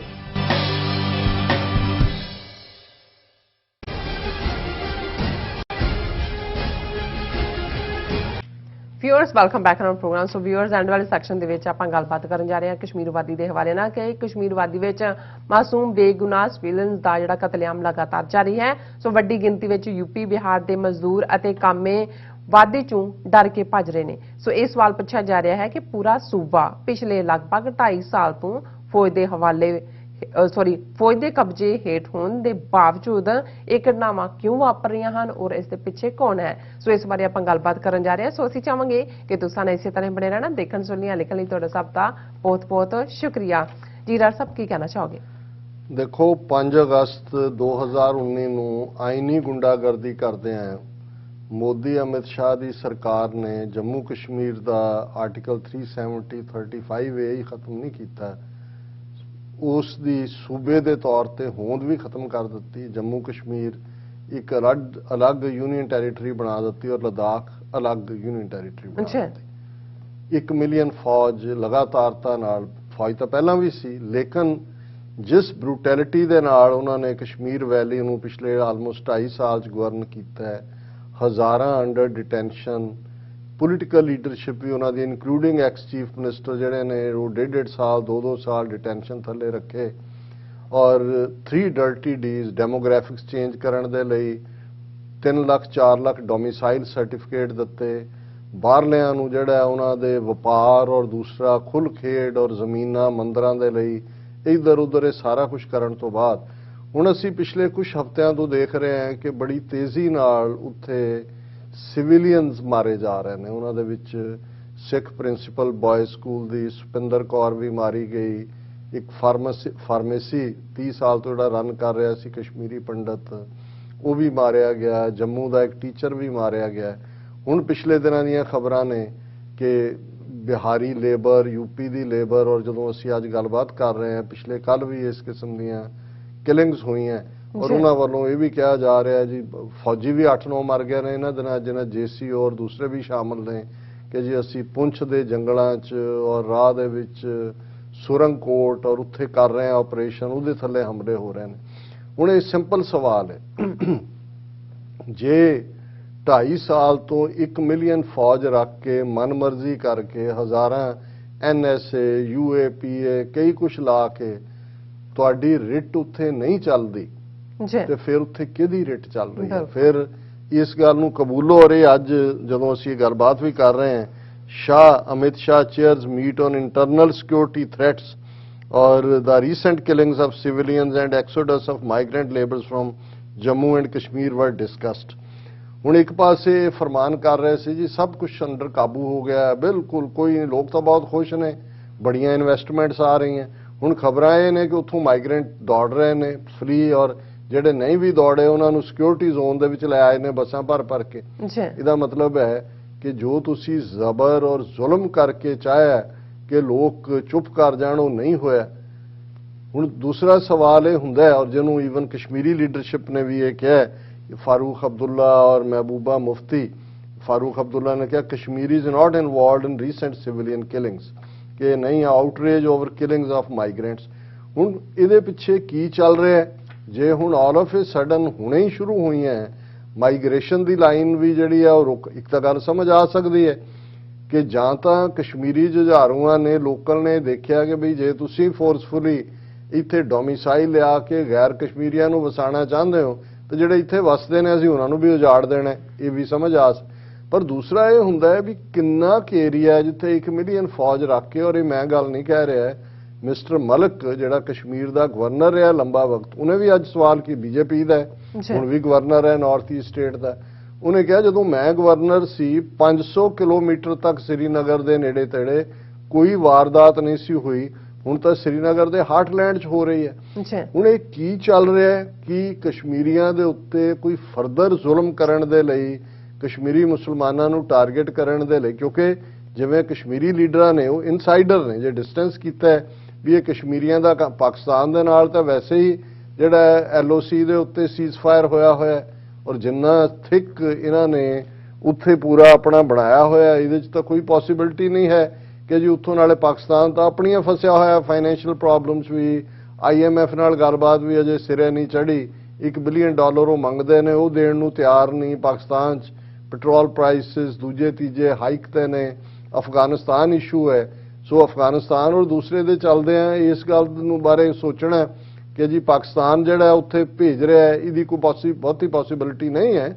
ਲੇਕਿਨ ਇਹਦੇ ਬਾਵਜੂਦ ਕੀ ਇਹਨਾਂ ਦੀ ਕੋਈ ਇਸ ਕਿਸਮ ਦੀ ਨੀਤੀ ਹੈ, ਜਿਵੇਂ ਇਹਨਾਂ ਨੇ ਕਸ਼ਮੀਰੀ ਪੰਡਤਾਂ ਦੀ ਮਾਈਗ੍ਰੇਸ਼ਨ ਕਰਵਾਈ, ਸਿੱਖਾਂ ਨੂੰ ਉੱਥੇ ਕੱਢਣ ਦੇ ਲਈ 35 ਸਿੱਖ ਜਦੋਂ ਕਲਿੰਟਨ ਦਿੱਲੀ ਵਿੱਚ ਸੀ ਉਦੋਂ ਮਾਰੇ, ਕਿਉਂਕਿ ਜੇ ਤੁਸੀਂ ਕਸ਼ਮੀਰੀ ਲੀਡਰਾਂ ਦਾ ਜਿਹੜੇ ਪ੍ਰੋ ਇੰਡੀਆ ਨੇ, ਫਾਰੂਕ ਅਬਦੁੱਲਾ ਜੇ 2 ਦਿਨ ਪਹਿਲਾਂ ਕਹਿ ਕੇ ਹਟਿਆ ਕਿ Kashmir will never B part of Pakistan, ਹੁਣ ਉਹ ਜੇ ਕਹਿ ਰਿਹਾ ਕਿ ਇਹ ਕੰਮ ਕਸ਼ਮੀਰੀਆਂ ਦਾ ਨਹੀਂ ਹੈ, ਉਹ ਇਨਸਾਈਡਰ ਨੇ। ਸੋ ਸਮਥਿੰਗ ਵਰਸਟ ਇਜ਼ ਕੁਕਿੰਗ। ਤਾਂ ਹੁੰਦਾ ਨਾ ਵੀ ਕੀ ਹੋ ਰਿਹਾ, ਇੱਕ ਹੋ ਰਿਹਾ ਵੀ ਕੁਝ ਹੋਰ ਵੀ ਬਦਤਰ ਹੋਣ ਜਾ ਰਿਹਾ। ਸੋ ਅਸੀਂ ਤਾਂ ਇਹ ਹੋਪ ਹੀ ਕਰ ਸਕਦੇ ਕਿ ਵੀ ਰੱਬ ਰਹਿਮਤ ਕਰੇ, ਉਹੀ ਹਾਲ ਅਫਗਾਨਿਸਤਾਨ ਵਾਂਗ ਹੀ ਕਸ਼ਮੀਰੀਆਂ ਨੂੰ ਵੀ ਬਲਦੀ ਦੇ ਬੁੱਥੇ 'ਚ ਧੱਕਿਆ ਹੋਇਆ।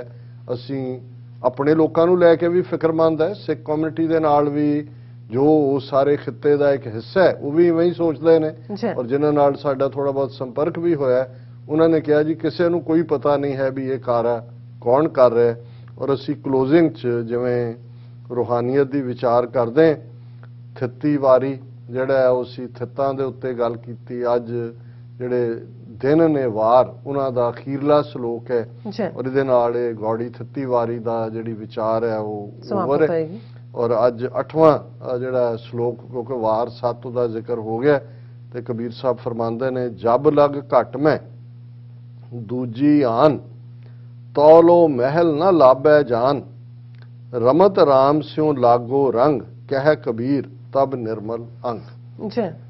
ਕਿ ਮਨ, ਜ਼ਿਹਨ ਤੁਹਾਡਾ ਅੰਦਰ, ਜਬ ਲਗ ਘਟ ਮੈਂ ਦੂਜੀ ਆਨ, ਜਦੋਂ ਤੱਕ ਤੁਹਾਡੇ ਮਨ ਦੇ ਅੰਦਰ ਕਿਸੇ ਹੋਰ ਤੋਂ ਤਵੱਕੋ ਹੈ, ਕਿਸੇ ਹੋਰ ਦੀ ਆਸ ਹੈ, ਕਿਸੇ ਹੋਰ ਤੇ ਕਿ ਮੇਰਾ ਪਿਓ, ਮਾਂ, ਭਰਾ, ਮੇਰਾ ਅਮੀਰ ਦੋਸਤ, ਮੇਰਾ ਅਮੀਰ ਰਿਸ਼ਤੇਦਾਰ ਇਹ ਮੇਰਾ ਸਹਾਈ ਹੋਏਗਾ, ਜੋ ਵੀ ਦੁਨੀਆ 'ਚ ਹੁੰਦਾ। ਤੁਸੀਂ ਜਿਹਨੂੰ ਗੁਰੂ ਸਾਹਿਬ ਨੇ ਕਿਹਾ ਕਿ ਸਭੋ ਭੱਜੈ ਆਸਰਾ, ਚੂਕੈ ਸਭ ਅਸਰਾਓ ਚੀਤ ਆਵੈ ਉਸ ਪਾਰ ਬ੍ਰਹਮ ਲੱਗੈ ਨ ਤਾਤੀ। ਵਾਓ, ਕਿ ਜਦੋਂ ਤੱਕ ਦੂਸਰੇ ਆਸਰੇ ਅਸੀਂ ਤੱਕਦੇ ਹਾਂ ਉਦੋਂ ਤੱਕ ਡਿੱਗਾਂਗੇ, ਜਦੋਂ ਰੱਬ ਦਾ ਆਸਰਾ ਤੱਕਾਂਗੇ ਫਿਰ ਤੱਤੀ ਵਾਹ ਨਹੀਂ ਲੱਗਦੀ। ਕਬੀਰ ਸਾਹਿਬ ਕਹਿੰਦੇ ਨੇ ਜਬ ਲਗ ਘਟ ਮੈਂ ਦੂਜੀ ਆਨ। ਜਦੋਂ ਤੱਕ ਸਾਡੇ ਦਿਲ 'ਚ ਕਿਸੇ ਦੂਸਰੇ ਦੀ ਆਸ ਹੈ, ਦੂਸਰੇ ਤੋਂ ਤਵੱਕੋ ਹੈ, ਤਬ ਲੋ ਮਹਿਲ ਨਾ ਲਾਭੈ ਜਾਨ। ਫਿਰ ਇਸ ਗੱਲ ਦਾ ਧਿਆਨ ਰੱਖੋ ਕਿ ਤੁਸੀਂ ਫਿਰ ਰੱਬ ਦੇ ਦਰ ਦਾ ਦਰਵਾਜ਼ਾ ਤੁਹਾਡੇ ਲਈ ਨਹੀਂ ਖੁੱਲੇਗਾ, ਕਿਉਂਕਿ ਰੱਬ ਦਾ ਦਰ ਉਦੋਂ ਹੀ ਤੁਹਾਡੇ ਲਈ ਖੁੱਲੇਗਾ ਜਦੋਂ ਤੁਸੀਂ ਬਾਕੀ ਸਾਰੇ ਪਾਸਿਓਂ ਆਪਣਾ ਆਪਾ ਤੋੜ ਕੇ ਸਿਰਫ ਤੇ ਸਿਰਫ ਆਪਣੇ ਰੱਬ ਤੇ ਟੇਕ ਰੱਖੋਗੇ। ਰਮਤ ਰਾਮ ਸਿਉ ਲਾਗੋ ਰੰਗ। ਇਹ ਰਾਮ ਦਸ਼ਰਥ ਦਾ ਬੇਟਾ ਰਾਮ ਨਹੀਂ ਹੈ, ਰਮਤ ਰਮਿਆ ਹੋਇਆ, ਓਮਨੀ ਪ੍ਰੈਜ਼ੈਂਟ, ਕਿ ਜਦੋਂ ਜਿਹੜਾ ਹਰ ਜ਼ਰਰੇ ਜ਼ਰਰੇ ਦੇ ਵਿੱਚ ਮੌਜੂਦ ਰੱਬ ਹੈ ਉਹਦੇ ਨਾਲ ਤੁਹਾਡੀ ਪ੍ਰੀਤ ਜੁੜੇਗੀ, ਤੁਹਾਡਾ ਪਿਆਰ ਜੁੜੇਗਾ, ਤੁਹਾਡਾ ਇਸ਼ਕ ਹੋਏਗਾ। ਰੰਗ ਲੱਗਣਾ ਹੁੰਦਾ ਹੈ ਇਸ਼ਕ ਹੋਣਾ, ਉਸ ਦੇ ਨਾਲ ਪਿਆਰ ਹੋਣਾ, ਪ੍ਰੀਤ ਹੋਣਾ। ਰਮਤ ਰਾਮ ਸਿਓ ਲਾਗੋ ਰੰਗ। ਜਦੋਂ ਉਸ ਰਮੇ ਹੋਏ ਰੱਬ ਦੇ ਨਾਲ ਜਿਹੜਾ ਜ਼ਰਰੇ ਜ਼ਰਰੇ ਦੇ ਵਿੱਚ, ਕਣ ਕਣ ਦੇ ਵਿੱਚ ਮੌਜੂਦ ਹੈ ਤੁਹਾਡੀ ਮੁਹੱਬਤ ਹੋਏਗੀ, ਕਹਿ ਕਬੀਰ ਤਬ ਨਿਰਮਲ ਅੰਗ, ਕਿ ਉਦੋਂ ਤੁਹਾਡਾ ਅੰਗ, ਤੁਹਾਡਾ ਸਾਰਾ ਵਜੂਦ, ਤੁਹਾਡਾ ਮਨ, ਤੁਹਾਡਾ ਤਨ ਨਿਰਮਲ ਐਨ ਪਾਕ ਹੋ ਜਾਏਗਾ। ਤੁਸੀਂ ਪਾਕੀਜ਼ਗੀ 'ਚ ਆ ਜਾਓਗੇ, ਕਿਉਂਕਿ ਤੁਹਾਡੇ ਅੰਦਰ ਤੇ ਬਾਹਰ ਰੱਬ ਹੀ ਜਲਵਾਗਰ ਹੋਏਗਾ। ਉਹੀ ਤੁਹਾਨੂੰ ਜ਼ਾਹਰਾ ਜ਼ਹੂਰ, ਹਾਜ਼ਰਾ ਹਜ਼ੂਰ, ਉਸ ਦੀ ਕਾਇਨਾਤ, ਇਹ ਦੁਨੀਆ, ਇਨਸਾਨੀਅਤ, ਇਸ ਸਭ ਚੋਂ ਤੁਹਾਨੂੰ ਰੱਬ ਦਾ ਜ਼ਹੂਰ ਨਜ਼ਰ ਆਏਗਾ। ਔਰ ਇਹੀ ਉਹ ਹਾਲਤ ਹੈ ਕਿ ਜਤ ਦੇਖਾਂ ਤਤ ਤੂੰ, ਕਿ ਜਿੱਥੇ ਤੁਸੀਂ ਦੇਖਦੇ ਹੋ ਉੱਥੇ ਤੁਹਾਨੂੰ ਸਿਰਫ ਤੇ ਸਿਰਫ ਰੱਬ ਨਜ਼ਰ ਆਉਂਦਾ ਹੈ, ਕੋਈ ਹੋਰ ਨਜ਼ਰ ਨਹੀਂ ਆਉਂਦਾ। ਜੀ ਰਾਜ ਸਾਹਿਬ, ਤੁਹਾਡਾ ਬਹੁਤ ਬਹੁਤ ਸ਼ੁਕਰੀਆ। ਤੁਸੀਂ ਅੱਜ ਦੇ ਐਮੀ ਸ਼ੂ ਤੇ ਅੱਜ ਦਾ ਵਿਚਾਰ ਸਾਡੇ ਦਰਸ਼ਕਾਂ ਨਾਲ ਸਾਂਝਾ ਕੀਤਾ। ਇਸ ਨਾਲ ਆਪਣੇ ਵਿਊਅਰਸ ਕੋਲ ਲੈਣੇ ਇਜਾਜ਼ਤ। ਵਿਊਅਰਸ, ਸਾਡੇ ਪ੍ਰੋਗਰਾਮ ਦਾ ਸਮਾਂ ਇੱਥੇ ਸਮਾਪਤ ਹੁੰਦਾ ਹੈ। ਤੁਸੀਂ ਆਪਣੀ ਰਾਏ ਤੇ ਸੁਝਾਅ ਸਾਨੂੰ ਭੇਜਣਾ ਭੁੱਲਣਾ ਸਾਡੇ ਇਸ ਪਤੇ ਤੇ SOS@TV84.TV ਤੇ ਅਸੀਂ ਆਪਣਾ ਪ੍ਰੋਗਰਾਮ ਲੈ ਕੇ ਫਿਰ ਦੁਬਾਰਾ ਤੁਹਾਡੇ ਰੂਬਰੂ ਹੋਵਾਂਗੇ। ਤਦ ਤੱਕ ਲਈ ਮੈਨੂੰ ਤੇ ਆਪਣਾ ਸੁਣਾ ਗਿਆ ਦੋ ਦੇਖਦੇ ਰਹੋ TV84। ਬੁਲਾ ਦਿਓ ਫਤਿਹ। ਵਾਹਿਗੁਰੂ ਜੀ ਕਾ ਖਾਲਸਾ, ਵਾਹਿਗੁਰੂ ਜੀ ਕੀ ਫਤਿਹ। ਰੱਬ ਰਾਖਾ।